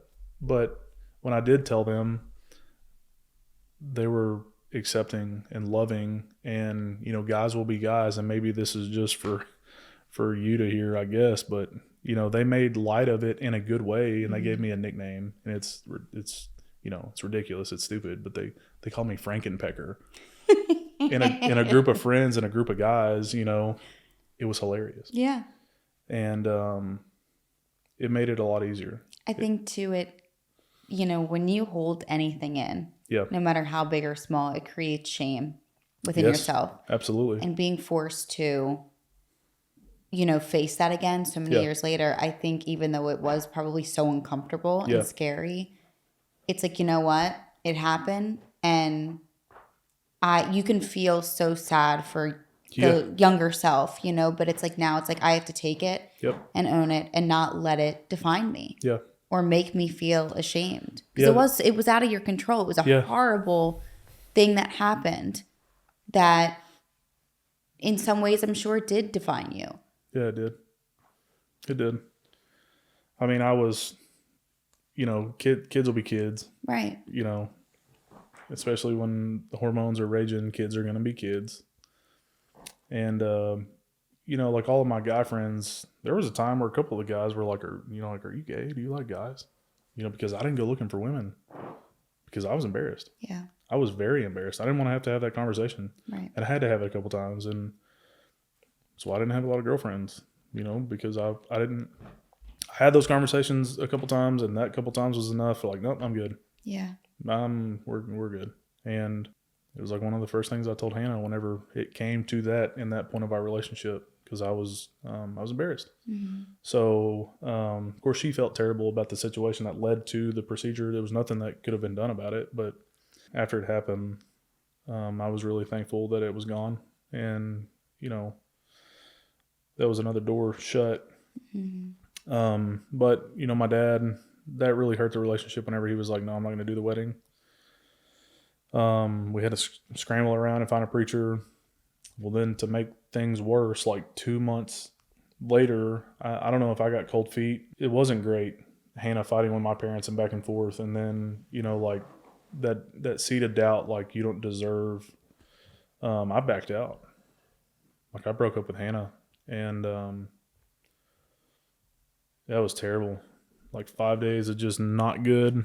And my dad and my mom talked about it, and, you know, my dad was like, do you love her? I'm like, yeah, I do. And he said, then what are you doing? And I was listening to everybody else other than Hannah. And I went back and like just laid it all out, and I was like, please, please, please forgive me. There was no like infidelity, none of that. I just got cold feet and was like, I don't know if I really want to do this. And when I realized that, I was listening to everyone that I shouldn't have been listening to instead of listening to Hannah, we got back together and we got married. And we were married. Actually, our anniversary's coming up. It was November 18th of 17. It was awesome. I mean, it was like almost surreal. Hannah and I had been through a lot up to the point that we got married. My younger brother, Austin, I mentioned earlier, because of Hannah not being stubborn like me, we found my younger brother through social media. Whenever I turned 21, I went to the DHS office because I was told, like, if you turn 21, they'll give you the records of your siblings. It's not true. Okay. They won't do that because it's a closed case file. They're juveniles. But what the DHS office told me was make a post, like on a poster board, take a picture and put it on social media. Well, that made me mad. And I was like, that's stupid. That's the dumbest thing I've ever heard. Honestly, my feelings were hurt because I was expecting them to just give me everything. Yeah. So I did what I normally did, just like crawfished up, turned into a turtle, closed my shell, and Hannah made the poster card for me. And the next day, she was like, we're taking a picture. You're going to hold this sign whether you like it or not, and we're posting it. Well, when I was in Teen Challenge, I didn't have a lot of clothes that fit me because I was so skinny. And as I gained weight, I had an affliction shirt. Like, I got from a thrift store, okay? And so the photo that I took, I had this affliction shirt on. You wouldn't believe the hate comments that I got just because I had an affliction shirt on. And I'm holding a sign like, hey, please help me find my brother that DHS separated. And people are like, you suck. You're wearing affliction. Why don't you go fall down? You know, it was stupid. But That post went viral in 2015, and within 8 hours, his adopted mom called me and was like, "Hey, you're not going to believe this." And I'm like, "Yeah, you're right." I got interviewed by a news station that day who also helped me share the story. And so by the time she called me at like 9:30 at night, I'm like, "Yeah, you're right. I'm probably not going to believe this, but go ahead." I've talked to 40 other people today that said the same thing you're about to. And she just started off with, "Okay, well," and she just starts naming our family members by name, like my biological family. And I was like, "Oh, okay." And then she starts giving addresses of where we live and like where Ashley used to live. And I was like, "Oh my gosh." And she's like, "Listen, I know that this is hard to believe, but we truly adopted your little brother and we'd love for him to meet you." There was like some still like, "Are we sure about that?" Yeah. And what was the age gap? 6 years. Okay. Yep. I'm sorry, 5 years. Okay. Yeah. He was born in 99. I was born in 94. Is that 5? Yeah, 5 years. 5 years? Yeah. Okay. Math doesn't math with me sometimes, Yeah. But he was 16 when we met, I think. Yeah.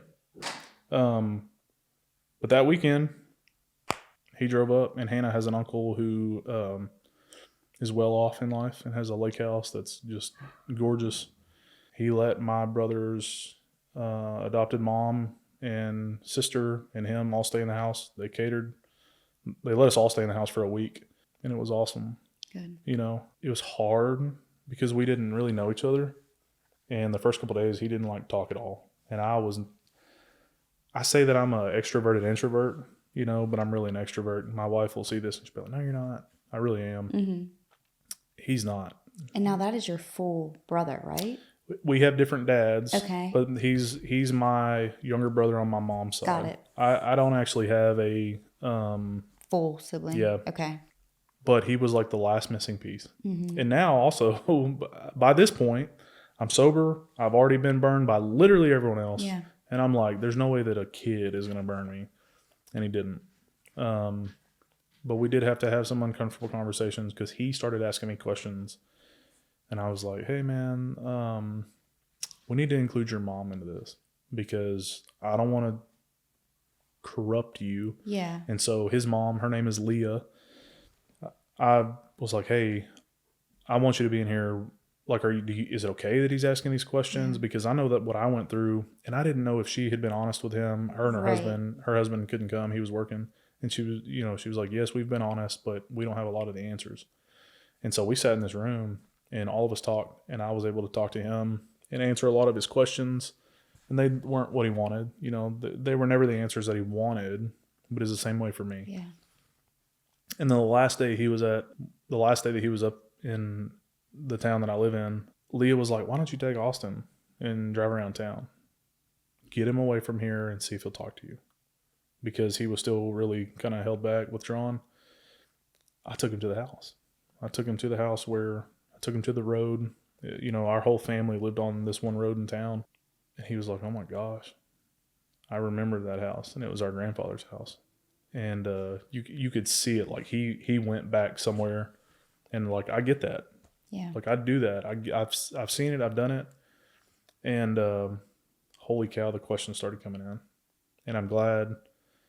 But then the very last thing he asked me, he was like, "Can I stay with you? Can I come live with you?" And that was probably one of the hardest things to tell Austin was like, "Buddy, I love you. You probably don't know that, but I truly, I love you. But your family also loves you. They chose you. Just like my family chose me, they chose you.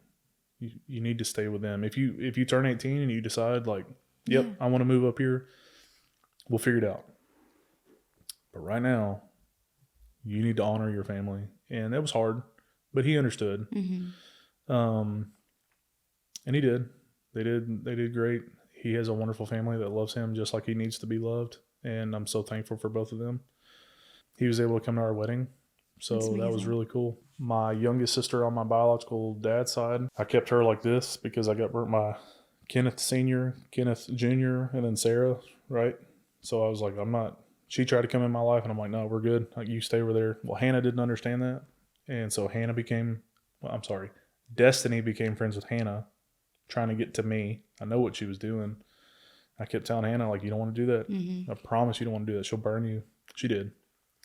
But Destiny was at our wedding. Destiny's my youngest sister on my dad's side. Right. And so Austin met her, and it wasn't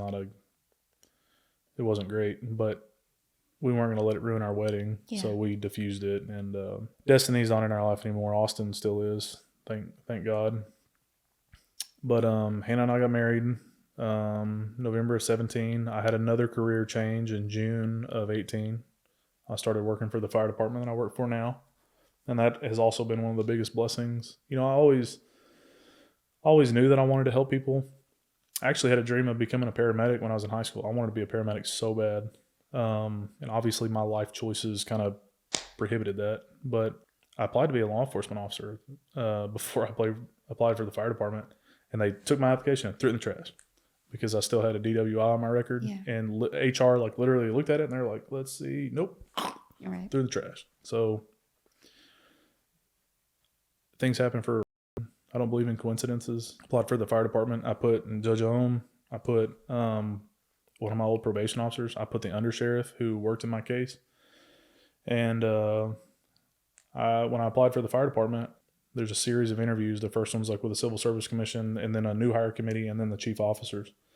When I went into the new hire committee, I was like, hey, this may be unorthodox. I want to say something before the interview starts. And I was like, they're going to write me off right off from the rip, thinking I'm trying to take control. But I needed to tell them about my criminal history. Yeah. I never caught any felonies, but I wanted to be the one to tell them. Right. You wanted it to come from you. I think that's the right thing to do. Absolutely. Whether they wrote me off or not. And I did meet some of their disqualifiers. Like if you'd ever used illicit substances, it wasn't within the time frame, but some of them didn't really have time frames. And then of course I knew that I had a PTSD diagnosis, which isn't great to go into a EMS field, but I think mine was a little different. Well, anyways, I start and I say, hey, like, here's my dirty laundry. I know that y'all have my background checks. I know that you're going to see it. If you've already read it, I'm sorry. I wanted to be the one to tell you. If this disqualifies me, I just want to say thanks for the opportunity and I'll be on my way. And it was dead silent. You know, these guys that have got 20, 25 years, 30 years on the fire department, like just staring at me, awkward, you know. And the one guy, he just recently retired. The one guy that was like rough, gruff at the department, everyone was scared of him. Of course, I didn't know him, but he looked rough and gruff. He stood up and he shook my hand and he said, Mr. Gray, I don't have to hear another word. You've got my vote. And he sat down and he looked over at, I found out later, but the guy who runs that committee, I don't have a question. And he just sat in the chair and smiled the rest of the interview. They interviewed me like normal. Chief officer interview was the same way. Of course, Chief had questions for me and I answered them all honestly. And Chief told me, he called every one of my references. And because I told him, like, don't believe anything that I'm telling you because I was really good at lying. I know this doesn't look great for an interview. Call my references. And I didn't know it, but Chief was good friends with Judge Ohm. And, you know, Judge Ohm saved my life again. He told Chief that I was worth a shot. And I've honored that decision ever since. I was able to go to the fire academy and I made like top of my class in the fire academy. I went to EMT school, made top of my class. The door opened for paramedic school. Like, here's my dream, you know. I got to go to paramedic school. Got top of my class. I am a paramedic, so I got to do that. My wife quit. She was working at a retail store. She quit whenever I started working for the fire department. I was like, I love this. This is the best thing in the whole world. Like, you know, every day that I came home from work, I was just like a happy little kid. Like I did the most fun thing in the entire world. I got to ride in a big fire truck and everyone loves us. Everyone hates the cops. Everyone loves us, you know. Uh-huh. Well, Hannah hated her job. I didn't realize it, but I was driving her nuts talking about how much I loved mine. Well, she quit her job and went and worked at the sheriff's department that I applied for. And she loved it. It worked for her. It was great. So it was kind of funny. We had like professional photos done. It was super cheesy. I got a lot of flack for it, but a photographer came to the fire department and we got like photos of a fire engine and a police car and I'm in my turnouts with an axe. Oh, I love that. Oh, it's so cheesy. I love it though. That's I got grilled for a long time, but I'm glad we have them. Yeah.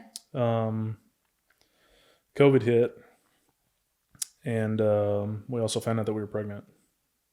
Hannah found out she was pregnant. She hates it whenever couples say we're pregnant. But we found out Hannah was pregnant in early 2020, like January or February. And it was amazing. You know, I'd always wanted to be a dad. Hannah didn't want to have children, like, at all. She didn't want kids at all. And I guess I was just so, like, passionate about it that she wanted to honor that, which I didn't. She told me she wanted to have kids. Well, she didn't know she wanted to have kids until we had Nathan, is what she told me. Hannah was like 20 weeks pregnant in a situation. She worked at the detention center at the jail. Like, a big fight broke out, and she was left in the unit. And like, nothing against the sheriff's department, but it was just protocol, you know, how it happened. And it scared both of us. And we were like, no, we're not doing that. Like, we don't want to risk, you know, the baby at all. So she quit. And, you know, we're not rich people. Right. You don't become a firefighter to get rich. You know, I make a good living now. But I looked at our budget every way that I could imagine it. And I was like, there's no way that this is going to work. But we'll figure it out. And so I was working at the fire department, and we don't run ambulances.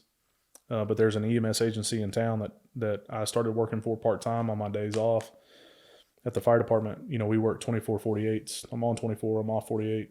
So I was working on the ambulance and going to paramedic school.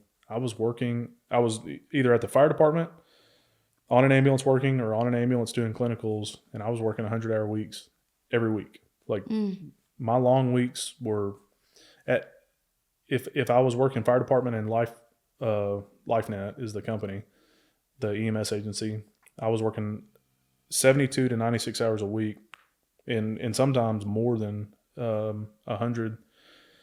But we pulled it off, and I graduated paramedic school, so I got a raise both at the fire department and at LifeNet. So I didn't have to work as much, but I still did. Yeah. I tested positive for COVID 3 days before Hannah went into labor. Oh gosh. So I miss Nathan being born. But I'm thankful that everything went well. My mother-in-law was able to be with Hannah, so she had a family member with her. The doc walks in, and she's like, "Where's husband? Is he, like, being a lazy bum?" Like, joking. They're like, "Oh, he's at home with COVID." And she was like, "Oh my gosh, I'm so sorry. I was trying to be silly." And Hannah was like, "He wants to be here." Could you guys FaceTime? She allowed it. Okay, so good. The hospital that Hannah gave birth, they typically don't allow video, like FaceTiming. Right. But the doc was like, "I don't care." Right. And during that time, it's so... Yeah. Right. Yeah. Got to break some rules with that. I did get to watch Nathan being born, like, this. Right. You know, but it was still special. He was healthy. He was happy. Good. I still hold it over my mother-in-law's head that she got to cut his cord. It's just something fun that I get to do. I guess now is a really good time also to say that I'm very thankful for my in-laws. They've always been good to me. My father-in-law, he's the one that brought me to the airport this morning. We're just buddies. We've never been like, well, it's not, I was going to say we've never been like father-in-law and son-in-law, but that's not true, because I've looked up to, his name's Rob. I've looked up to Rob like he's my dad. And I don't want to dishonor my dad, but Rob's always been a really good man to me and to our family. And my mother-in-law, her name is Anna. She's been like a second mother figure to me. I'm very blessed to have the in-laws that I have. Nathan's born, and our first family photo is me like a creeper, like this, on a sliding glass door, looking through this door at my son and Hannah, because we didn't want to risk anything. Yeah. But she came home, and I'm like on their back deck looking through this sliding glass door, and we got photos of it, and it's ridiculous. But that's cute though. Oh yeah. Once again, it's like the lightheartedness of it. You know, what makes a sad kind of thing funny. You know, yeah, it made it a lot easier. Yes. Yeah, a lot of our friends, we'd tell them, or they'd find out that I was sick, and they were like, like you said, they get super sad. Right. And we're like, it's okay. Like, right. Look at this picture. We dealt with it. Yeah, little dude's, he's happy, he's healthy. When they finally got to come home, my parents also came over. And with my parents being, you got to understand, like, at that time, I was 26 when Nathan was born, which means my parents were 86 and 85. There's 60 years between my dad and I. So we didn't want to be around my parents either because of COVID, because we didn't know. Yeah. Didn't want to risk it. That's when COVID was scary to everybody, no matter who you were. Yep. You know. So Nathan was born. Uh-huh. My parents got to come over, and we all got to meet my son. I got to meet my son, and my parents got to meet my son all at the same time. It was a really sweet moment. My parents, I don't know if I mentioned, they were foster parents for 30 years. They raised over 300 foster children in their home. My dad actually, I sat down with him recently and like interviewed him. It was weird because I'd never asked him some of the questions that I asked him. He said they quit counting at 30, or not 30, at 300. And I didn't know that. I thought they just had around 300. My sister, their middle daughter, her name is Faye. She is 70. She was like, no, they quit counting at 300.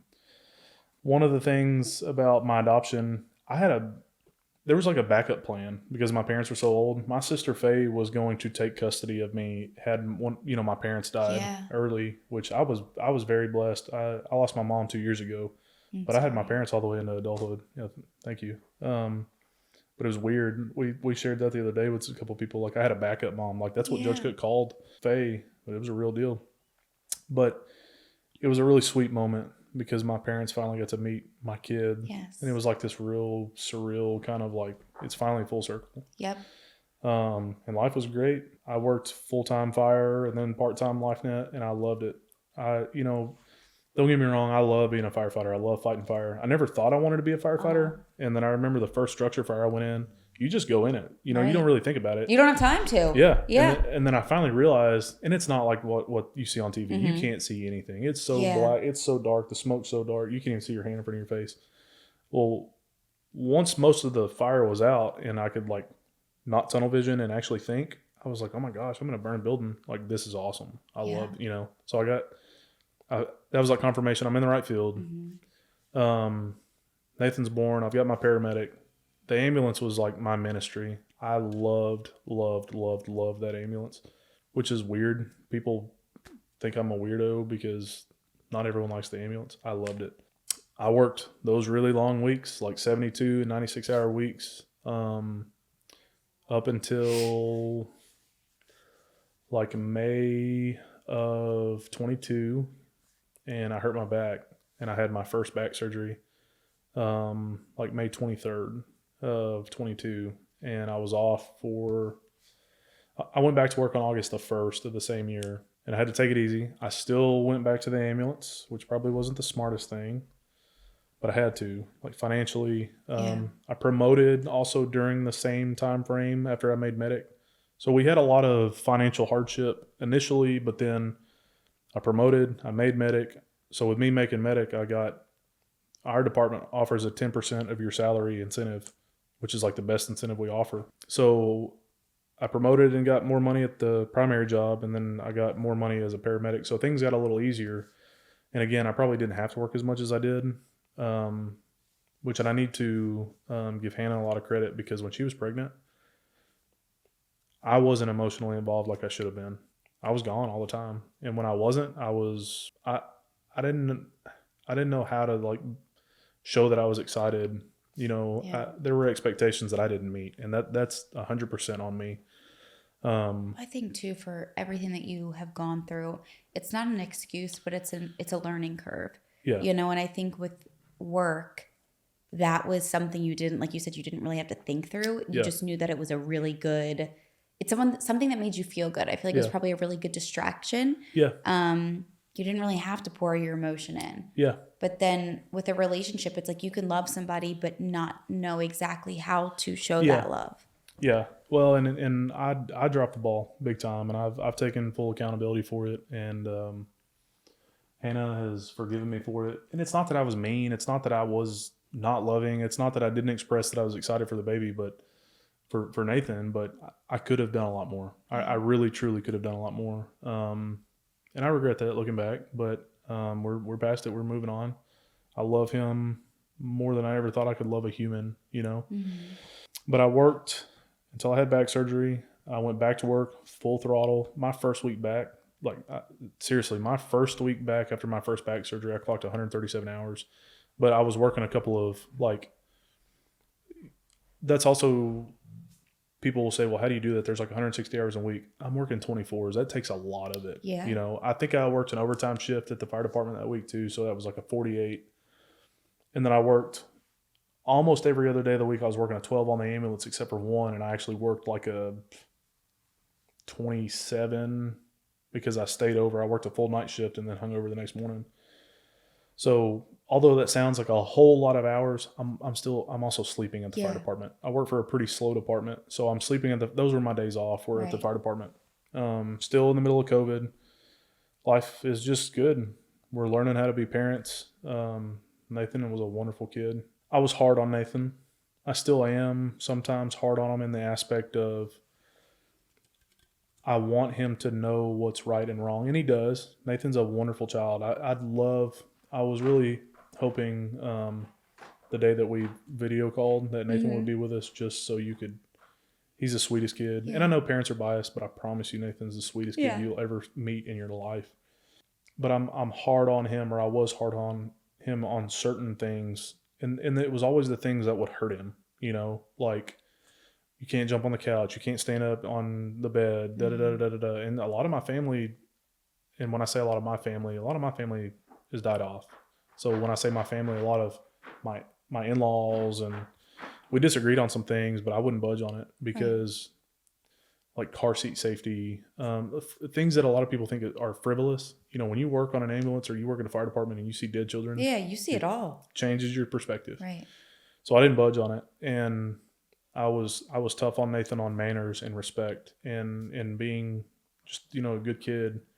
And there were nights that I went to bed and I just felt guilty, you know, not because I was mean to Nathan or whatever, but because he would be sad sometimes. You discipline your kid and it's, you know, and not even like, when I say discipline, like, hey, you don't do that. And it ruins their whole day, you know, and I felt like a monster times just from, you know, Nathan in timeout or whatever. He would just, you know, and I had to realize that it's hard to be a parent. And there's a lot of grace that you have to have, but it's worked out for the best. And Hannah did the same thing. We talked about it before we ever had children. Like, these are our expectations of each other as parents. This is our expectation, you know, of the kids and so on and so forth. And some of it changes because you have unrealistic expectations before you have kids. Yeah. But for the most part, I'm proud of our parenting. I'm very proud of Hannah. I couldn't stay home and be a stay-at-home parent because that is way harder than people give credit, you know. Work never stops when you're a stay-at-home parent. And Nathan's a great kid. He's very well-behaved. Austin, my youngest son, polar opposite, you know. So, but kind of moving into Austin, we always knew that we wanted another child. Hannah struggled with postpartum depression really, really bad. And that's something that, you know, another thing, I don't think people have there's not enough light on that. And yeah, I didn't know a lot about it. So I was like, okay, what is this? And when I saw it, I knew immediately, no, we're not ever doing this again. If we want another kid, we're going to have to adopt or just have one. And I was happy with Nathan. Well, I guess when Hannah and I first met, I made a statement one time. Yeah, I want 2 kids. I want one of my own and I want to adopt one. And I don't know how much weight that carried as a 20-year-old, you know, a 21-year-old. I'm sure I was just looking back on my past. Well, the church that we go to is big on, you know, all of you out there that are pro-life. Are you really pro-life? Are you going to sign up and are you going to become fosters? They don't say it so aggressively, obviously, but that's the message. You know, if you really truly say that you love children and you love life, what about all these foster children that need love? And so I didn't want to foster at all. I didn't want DHS to be part of my life ever again. Yeah. You know, in the state of Arkansas, their DHS vehicles are usually white vehicles with a red sticker on the door. I promise you, if there's one in this big city, I'd find it. And it's just because I'm like, it's so deep rooted. I didn't want one of those cars in my driveway. I didn't want to deal with caseworkers. And the most important thing, I knew I couldn't foster because I knew I'd fall in love with the kids. I knew it, you know. But we talked. Hannah and I talked about it, and we prayed about it. and we reached out to our family. I talked to my parents. I never got to tell my mom that we actually made the decision to foster. And that sucks. I really wish that I could have told my mom. And I'll just let you know now, I am a huge baby when it comes to my mom. But 22, I had back surgery. We make it through that next year. We start talking about other children. Well, 2023, I hurt my back again. And I had to have another back surgery in the same place. Same surgery, same place. Well, like 11 days before I had that second back surgery, my mom had a colon resection. I didn't talk about, other than my dad being handicapped, I didn't talk about my adopted parents' health. My mom had diverticulitis, and she had some other health issues with being her age. We almost lost her a couple times throughout my childhood just from surgeries and AFib and which we never did. She got kicked in the head one time when I was in the 9th grade by a cow. That almost killed her. Jeez. Then she was milking a cow, and it actually was like a glancing blow. The hocks on the cow cut her head, but when it cut her head, it cut an artery. My gosh. And we live out in the country. She literally almost bled to death, and I remember that. That was July the 3rd. Yeah, July the 3rd of 2009. It was the same month that I attempted suicide. And I remember she passed out and I was holding her, and it was not a good deal. But yeah, the doctor called her a tough old bird, so that kind of just got stuck in my head. Like my mom was invincible. Well, she had this colon resection at, let's say she was at 87.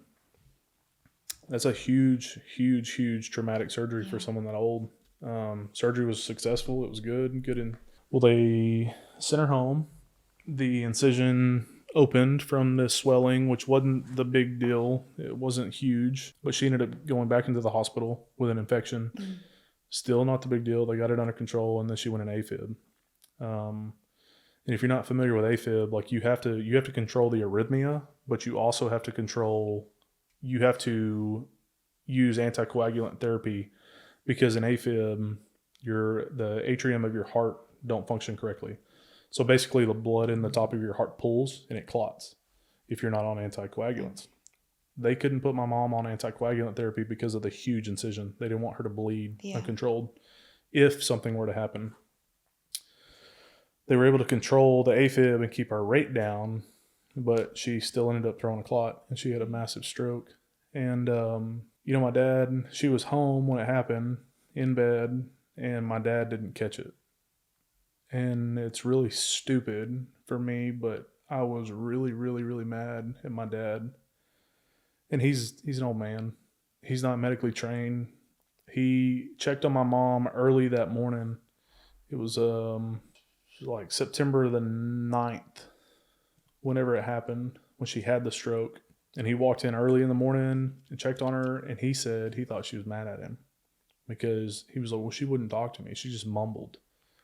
And he went outside and took care of the chickens like she did every morning, and came back, cooked breakfast, went about his normal morning, and then, a couple hours later went to check on mom because he thought she fell back asleep again. And when he went to check on her and she still didn't reply the right way, he finally went in and looked at her and realized something was bad wrong. I mean, she had already begun to posture, which is, not good at all.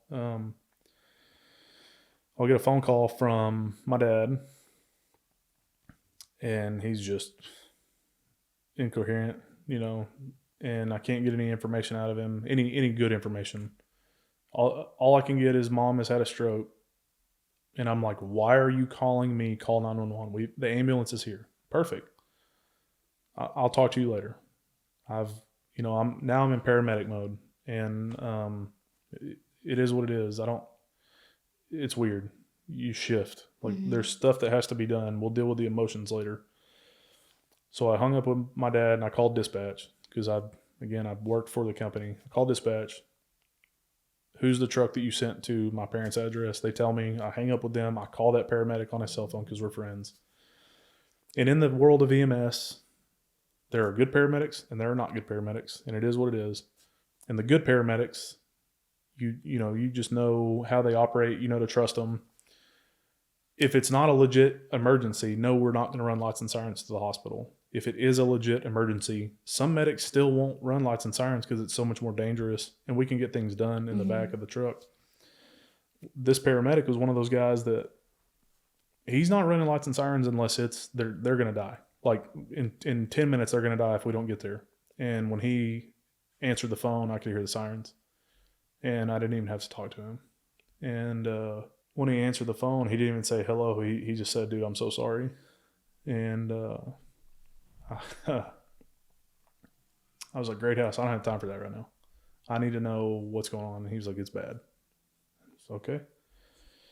We have 2 hospitals in our city, and I said, "Are you going to St. Vincent?" And he said, "Yeah." And I said, "Well, I'll meet you up there." And when I got to the hospital, they were rolling her back from the CT.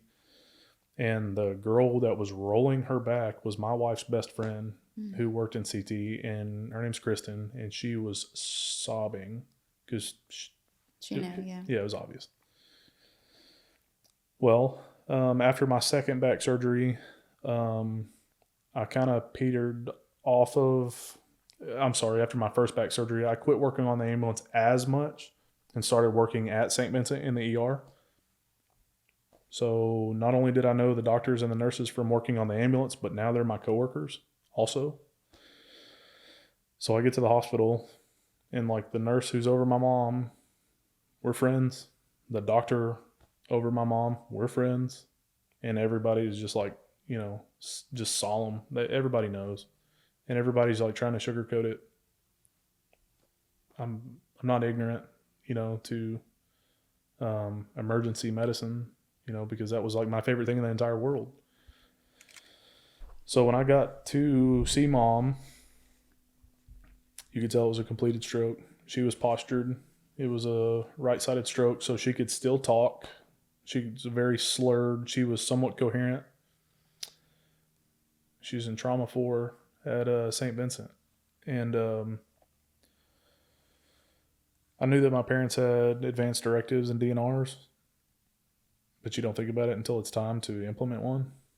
And seeing what I saw and knowing the trajectory of the next couple of days, there was no fixing that. Cerebral tissue, once it's dead, it's dead. I also knew the protocol of the hospital. If we can't fix it, put them on a helicopter and send them somewhere bigger. It doesn't matter where you send them in the world. You can't fix that. So the doctor came out and talked to me. And he's trying to sugarcoat it. And, I was like, "Doc, hold on just a second. Let's get away from my siblings." By now, all of my parents' bio children were there. I talked to the doc and I say, "Listen, I don't need your sympathy. I don't need your sadness. I don't need your sorries. I need to know the facts. Where are we? What do we have? How bad is it?" And he's like, There's no blood flow at all. Her, the right side is completely dead.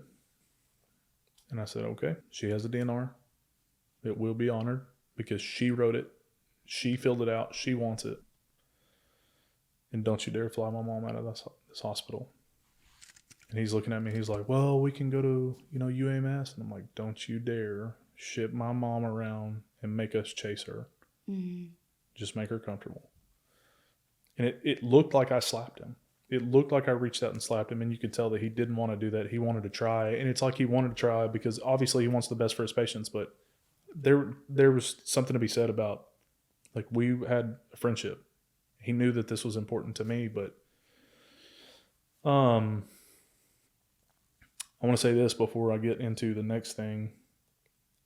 My adopted siblings loved me, but I was still kind of a black sheep with one of my siblings, and I'm not going to, but she had a hard time, I think, with the way that my parents loved me. And I think she had a hard time with how hard they loved me after I put them through everything. All of my siblings gave me tough love whenever I was putting mom and dad through the bad stuff, but they needed to, and I made myself the black sheep. I made myself the black sheep. But whenever mom was in the hospital, there was one person calling the family. There was one person making sure everybody was okay. There was one person still talking to mom and trying to make sure that, what she wanted was true on the DNR initially. When I say one person, that was me. Everyone was looking at me, like I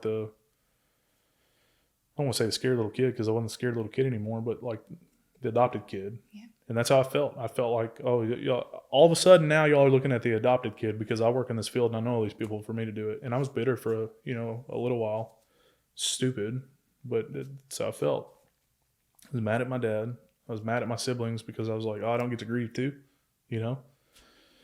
But in the moment, I was like, suck it up. This is their mom. Been their mom for a lot longer than she ever was yours. So, I did it for my mom. It was a weird situation because she could still talk a little bit. So they brought a neurologist down and then they brought a neurosurgeon down. And they came into the room. Of course, they like look at all the family members, see who's going to move toward them, talk. And I was the young one. They're looking at this old woman, my mom, and looking at the older siblings, and they just like point at me. And so they were like, we want to talk to your mom. I'm like, go ahead, she can talk. Don't talk to me, talk to her, And, they were like, Miss Gray. They're screaming at her because she's almost deaf too. And she like opened her eyes and looked at them. And they said, do you want us to try to help or do you want us to make you comfortable? And she held up the number 2 on her right hand. Her left side was almost completely postured by then, drawn up. And I knew that she would say that, but I didn't like that at all. The selfish side of me wanted her to fight, go try something, So they took her up to the 5th floor, which is hospice. And we started calling everybody. My dad still didn't understand how bad it was. So we get her to the room, and it sucked just because all of the nurses that I developed a lot of really good friendships.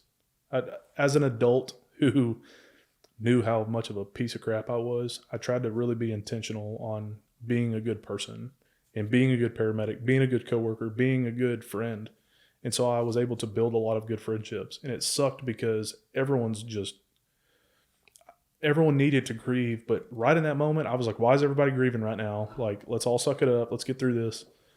And so it made it more difficult that everybody, like, even when we went to the 5th floor, they're like, yeah, Tracey works for us. And now these nurses are crying. And I'm like, I didn't want to deal with it right now. I just didn't at all. So I went downstairs and I told my dad how bad it was. And, they were married for 70 years. And my dad said something about anybody can revoke a DNR at any time. And a lot of people don't know that. And he asked if there was anything they could do. And I said, no, Dad,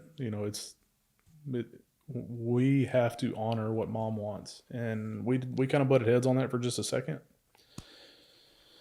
But I explained it to Dad and I was like, you got to come, you got to go spend time with her. So we went and spent time with her. Hannah was at home with Nathan. The family started pouring in. I was calling everybody. And I'm like an object permanence person. I'm terrible about it. If it's not right in front of me, it's not that I don't miss my family. It's not that I don't think about my family. But I'm so focused on the day-to-day stuff. I'm terrible about reaching out. So the family members that saw my phone number, calling them, they all knew. Yeah. So once I contact all of the family, I wanted to go home and I wanted to go get Hannah and Nathan and bring them up because I wanted mom. I don't know why, but I wanted mom one last time to be able to see Nathan. I don't know why, but she loved Nathan.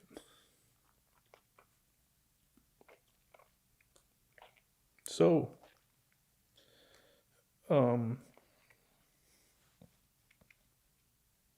when I left the hospital, I got to talk to mom, and I was the last person that she ever talked to.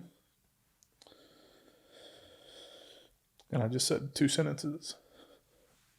I got really close to her, and I got right in front of her face where she could see me clearly. And I asked her, I said, it's Tracey. And she said Tracey, and she was still slurring really bad. And her head was actually starting to draw to that left side. But she could see me. I know she knew who I was because she repeated my name. And I told my parents I loved them all the time, but I told my mom that I loved her. And she said, I love you too. And then something I guess I never told my mom or my parents. I never thought about it, but I told her that I was very thankful for her. And she reached up with her right hand and like touched my cheek. And my parents weren't physically affectionate. They weren't touchy. And so she like grabbed my cheek. And she said, I thank God for you. And that was big for me. Really big.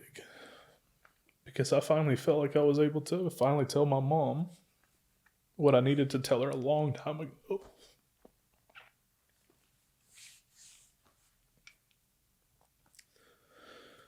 And it kind of sucked too, because I felt like the woman that wholeheartedly loved me through everything, now I'm there. And now I've got my mom.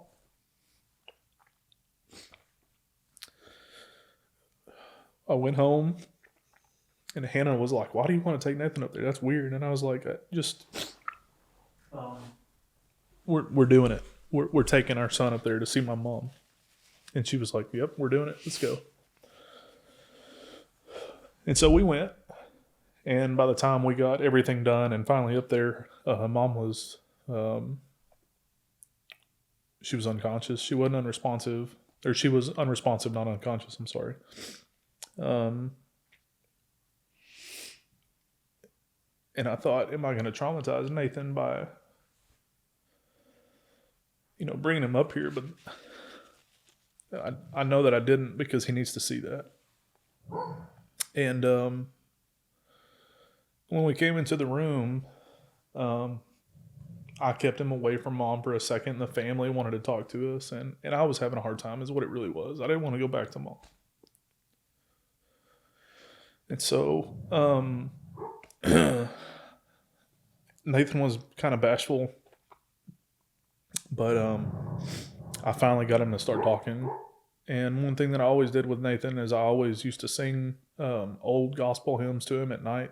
My mom was the pianist at our church, and she was like the most beautiful alto you've ever heard. And so I started singing with Nathan, and Nathan started singing. And mom actually opened her eyes and like looked around for just a second. She didn't do it. That was it. But she heard Nathan. I know she did. And that was everything. Of course, we get home and I fall apart. I held it together in front of all of my siblings because everyone else was not. And I wanted to be strong for them. I wanted to be strong for my dad. And I got home and I just fell apart. And I'd always told Hannah, like, it's not, if I'm hurting, that's not your burden. And that is not fair. If you're in a relationship, that is not fair. It is their responsibility. It is their privilege to help you suffer. And I remember that night I told Hannah, I went outside and I was like, just give me some space, please. And she did. And I came inside and I said, sweetie, I don't know how to let you help me, but I need you to help me. And she just hugged me. And it was like the best thing that she could have ever done. The next day, Nathan came in, and I was still having a really, really, really, really hard time. I mean, it's 2 years later, and I'm still not over it. I feel silly, but Nathan asked me that day, Daddy, why are you sad? Why are you crying? And I'm not that guy that's like, guys, don't cry. I don't care. Don't care at all. I think there's a time and there's a place. If I'm on an ambulance working to death, I probably don't need to be crying right now. If I need to be taking care of somebody after the call, absolutely let it out. You have to. It'll eat you alive. Well, Nathan asked me why am I crying, and I got to be a dad, and which I'm always a dad with Nathan, but I told Nathan that day, it's okay to be sad, just don't stay there. I don't know where that came from, but that's the best way that I could tell Nathan how I felt. And to try to teach him something, Yeah. It's okay to cry. And, it's okay to be sad, just don't stay there. And that was it. That was all the conversation took for, my son. He went about his business. Let's see, that would have been September 11th. So September the 12th, I got a phone call at 4 o'clock in the morning from my oldest sister. And she said, you need to get to the hospital right now. And so I did. I drove up there, and Mom was really, really, really bad. Her respiratory rate was like 56. Her heart rate was in the 170s. She's an AFib with RVR. And when I touched her, it was like she was in a sauna. She was cooking. And I was having a hard time because in a DNR, I didn't know this, but in a DNR, you can request, obviously, no CPR, no AED, no medications, but you can also request no artificial nutrition and no artificial hydration. So my biggest fear was that Mom was going to lay there and starve to death or just be dehydrated and it kill her. The hospice nurse was supposed to come up and give her Versed and fentanyl just to make her comfortable. Or not fentanyl, Versed and morphine to make her comfortable. And the nurse is in the room drawing the meds up. And like I said, Mom's respiratory rate was in the 50s, which is insane. Mm. And she was really, really, really struggling. It was hard to see her like that. I was holding one of her hands when my sister Juanita was holding one of her hands and we were singing to her. And she took one deep breath. And I don't know how many people I've seen die in my field. A lot. It is what it is. And when she did that, I said, there it is. And the nurse was like, what? And I was like, that's it. And I'm feeling for a radial pulse. I can't feel anything. I felt for a carotid. And she had a carotid pulse, but she was in the 150s initially. And now she's like in the 40s and then the 30s. And then she finally coded. With a DNR, you just have to honor it. The nurse panicked. And she was like, we gotta do CPR. I was like, do not touch my mom. Mm-hmm. I was kind of crappy. Maybe not crappy, but I was really, really stern. Mm-hmm. Like, don't touch her. And on that floor, I guess, I don't know. It was a weird reaction, I guess, for her to see a family member be like, no, we're going to let it happen. But Mom died September the 12th, 6:28 in the morning. And I got to be with her. So I'm really thankful that I got to be there. But that also really sucked. Mm-hmm. But I just had back surgery, like I mentioned, and I struggled really, really hard with the fact that I wasn't going to be able to carry my mom. And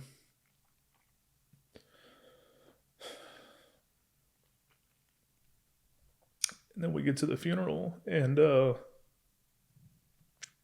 funeral home is outside of the city limits that I live in. Or outside of the city limits for the fire department that I work for. And we show up to the funeral, and one of my fire engines is sitting at the funeral home. And 6 of my closest friends from the fire department carried my mom. They were the pallbearers. It's just, it's such a blessing because I grew up and all I ever wanted was a family. And I just kept getting stabbed every which way. And now I'm an adult and I have my family, my adopted family. And I have my own family. But I also have a family of brothers, and sisters at the fire department. And they showed up without me having to ask them to. Family doesn't always mean blood. No. And sometimes their roots are so much deeper. Yeah. And they carried my mom. They stood guard at my mom. For the service. And they carried her to the cemetery. They blocked traffic. And I never asked them to. And they stayed for the entire funeral service. Just good dudes, Yeah. I'd do anything for any of them. Mom passed in September. We finished all of our training for DHS that winter. So now we roll over into 24. We opened our home after a lot of prayer. And a lot of support from our church. We opened our home for fostering in February. And we got like 2 calls over a couple of kiddos that didn't work out. It's just easiest way to put it. It just didn't work out. Yeah. And then we got a call about our youngest son, and I actually said no. Really? Yep, I did, because there was a potential hepatitis exposure, and so I was like, no. Right. Mm-mm. And we have a child that we have to protect, and I was adamant about it, and I was kind of a jerk about it, and that's just me trying to be honest. I was kind of a jerk about that one, but Hannah and I fought about it because she went up to sit with him at Children's, and he has kind of a complex story, but he was abandoned, and there was no family, but he went into respiratory distress, so they flew him to Children's from Hot Springs, and Hannah went to sit with him. Even after I said no, like she still told DHS, I will go sit with him since someone else will. Yeah. And so she did.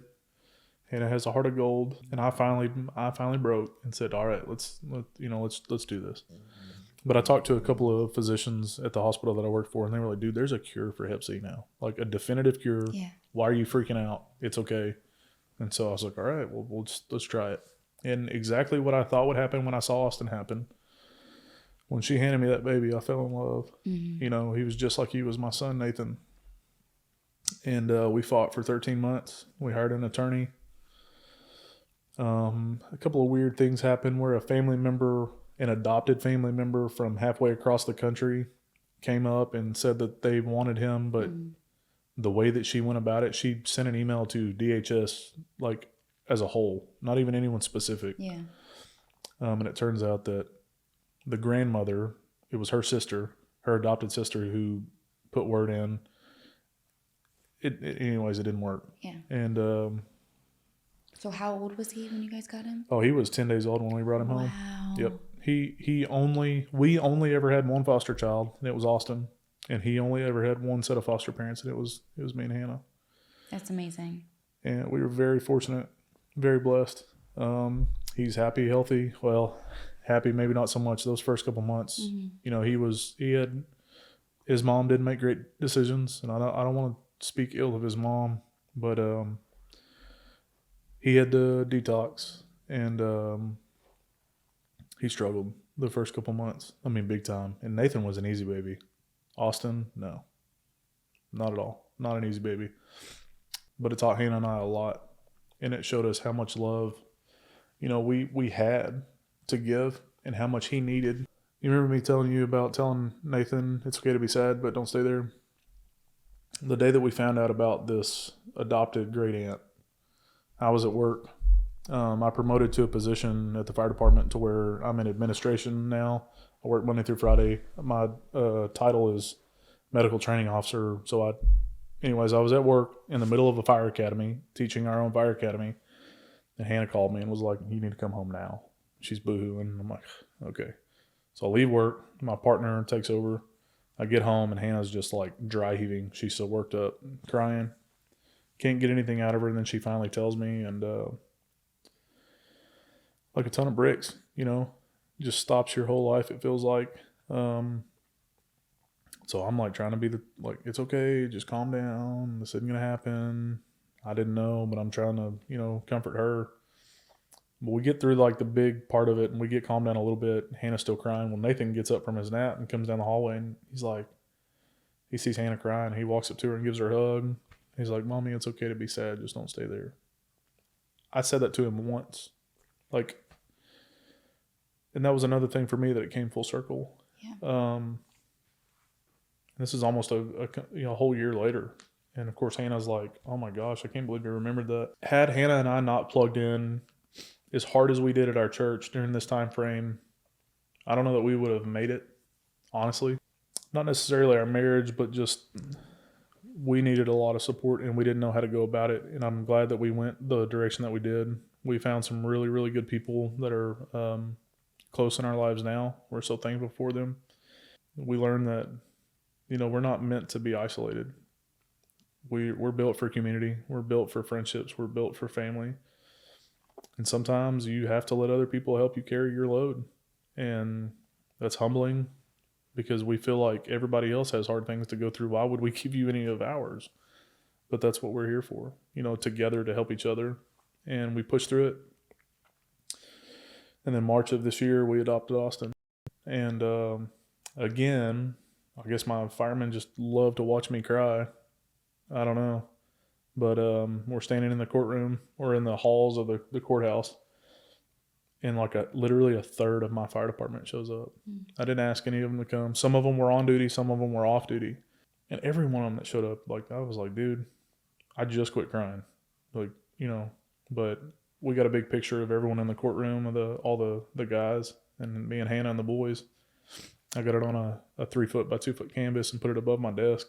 So it's really crazy how it all came full circle, and not to be dramatic, but I was that hurt little kid, and then to come full circle and to get a hurt little kid and to love him, save him.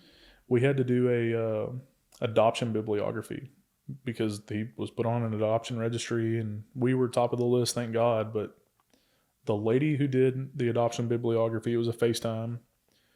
She asked us all these questions. She gets to this one question where she's like, do y'all feel personally attached to Austin?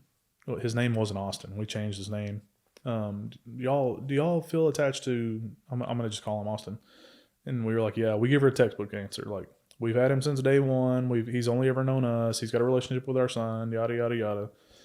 And I'm like, am I going to chase the rabbit and tell this lady, I was a foster child, or is it, not even worth it? So, of course, I was like, yeah, it's worth it. I'm going to tell her anything I can do to try to persuade her that we need to keep this child. So I tell her, I'm like, personally, I feel attached to him because I was also a foster child. I will be able to relate to him when he's older. Yeah. And this woman, I didn't realize I knew her. I guess I didn't really know her. After I tell her I was a foster child, she says, I knew that was you. And me and Hannah are like, it's super awkward. It's silent. And you can tell we're both trying to come up with something to say. And she's just staring at us through the phone. And she's like, is your dad Merwin? Do you know anyone else named Merwin? Mm-hmm. Right. No, probably not. And so I was like, yeah. She said, was your mom's name Thelma? Yeah. And she said, you're not going to believe this, but I was your caseworker 30 years ago. Yeah. And I was like, oh my gosh. And she was like, your case made me quit DHS because the judge kept sending me back. And what are the chances? None. Right. Yeah. So we got connected in that very strange way, but it was a really cool thing to come full circle. Yep. Mm-hmm. Yeah. And I talked to her last week. She's been able to answer a lot of questions for me. We've been looking for a couple of my caseworkers. I never thought these doors would open. Hannah and I shared the trauma candy salad. Did you ever see that video? Mm-mm. It was a joke. It's a trend on TikTok. Yeah. And is that how you got started sharing your story? Okay. Yep. It was a joke. We share this trauma candy salad on TikTok, and it took off. And then people wanted a story time, and the story time took off, and then other more story times. Yeah. Yep. And I'm pretty transparent. I try to be. I try to be honest and real. I feel like there's a whole lot of fakes that mislead people. And you're definitely meant to tell your story, and I think that there's something so different. I always say this, some of my favorite episodes on the show are from men, because it isn't as often to see a man get vulnerable and be willing to share everything, and something else that I wanted to mention is, before you were talking about if God was real, why would he let this happen? There's no answer to that, but I like to believe that he puts these lives in front of people who he knows can handle it. Yeah. And you not only handled it, but now you're using it to help other people. And not everybody could do that. Yeah. Like I was saying before, there's people that could go through the same thing and not make it out. And of course, there were times where maybe you tried to not make it out, but you did, you know, and now you're here, you're sharing your story here. And it's the thing is, it's not only just that, it's these little moving pieces of even just doing a trend on TikTok. It opens these doors for you. And that isn't coincidence. Yeah. You're meant to speak out. You're meant to share your story. And I truly believe, I tell people this all the time, that is a different form of healing. Yeah. You know, I agree. there's something about owning your story for yourself and then watching how it helps others. I mean, there are so many kids, male and female, that probably hold so much guilt, so much shame, so much embarrassment from their childhood, you know, and the family that they were handed, basically, you know, and in so many different aspects. You can change people's lives by sharing your story. And not only that, but now you just adopted a child that was dealt similar cards, you know, and you, thank God, you got him so fast that you can just give him this beautiful life. But you're absolutely right. You will be able to relate to him, you know? He's such a sweet kid. And you know, you said there's so many people that are holding on to stuff.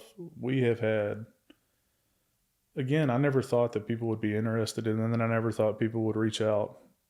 So many people have reached out, and Hannah and I sit down and diligently break down their stories. And some of these people, like, they say we've never shared this with anyone, and I believe them. Oh, 100%. Because some of the stuff's deep. It takes one voice to make someone else feel like, oh, I can do that. Yeah. It's incredible. That's why I always say to people, like, I hear all the time, people will be like, I never thought I would tell this. And it takes hearing one other person to make you feel like, well, if they could do it, I could do it.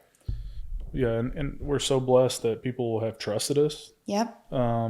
It's heavy reading their stuff, but I'm so proud of them. And, you know, we have no clue where the TikTok thing's going to go. We don't even know what we're doing, but it's a way for us to love people and minister to people and be like a safe place. Mm-hmm.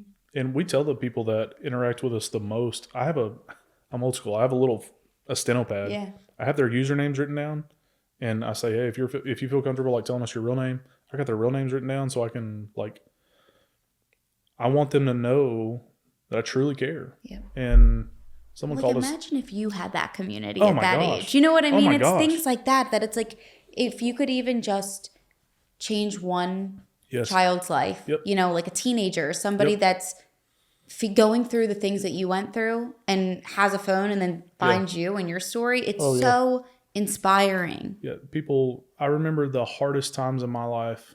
What made it so hard was I felt alone. Mm-hmm. And I wasn't, but I made myself feel like I was all alone, all by myself. And there were times where I was, but you know, there are people who block people out, or they get into a dark part of their life and they say, you know, I'm completely alone. You're not. No.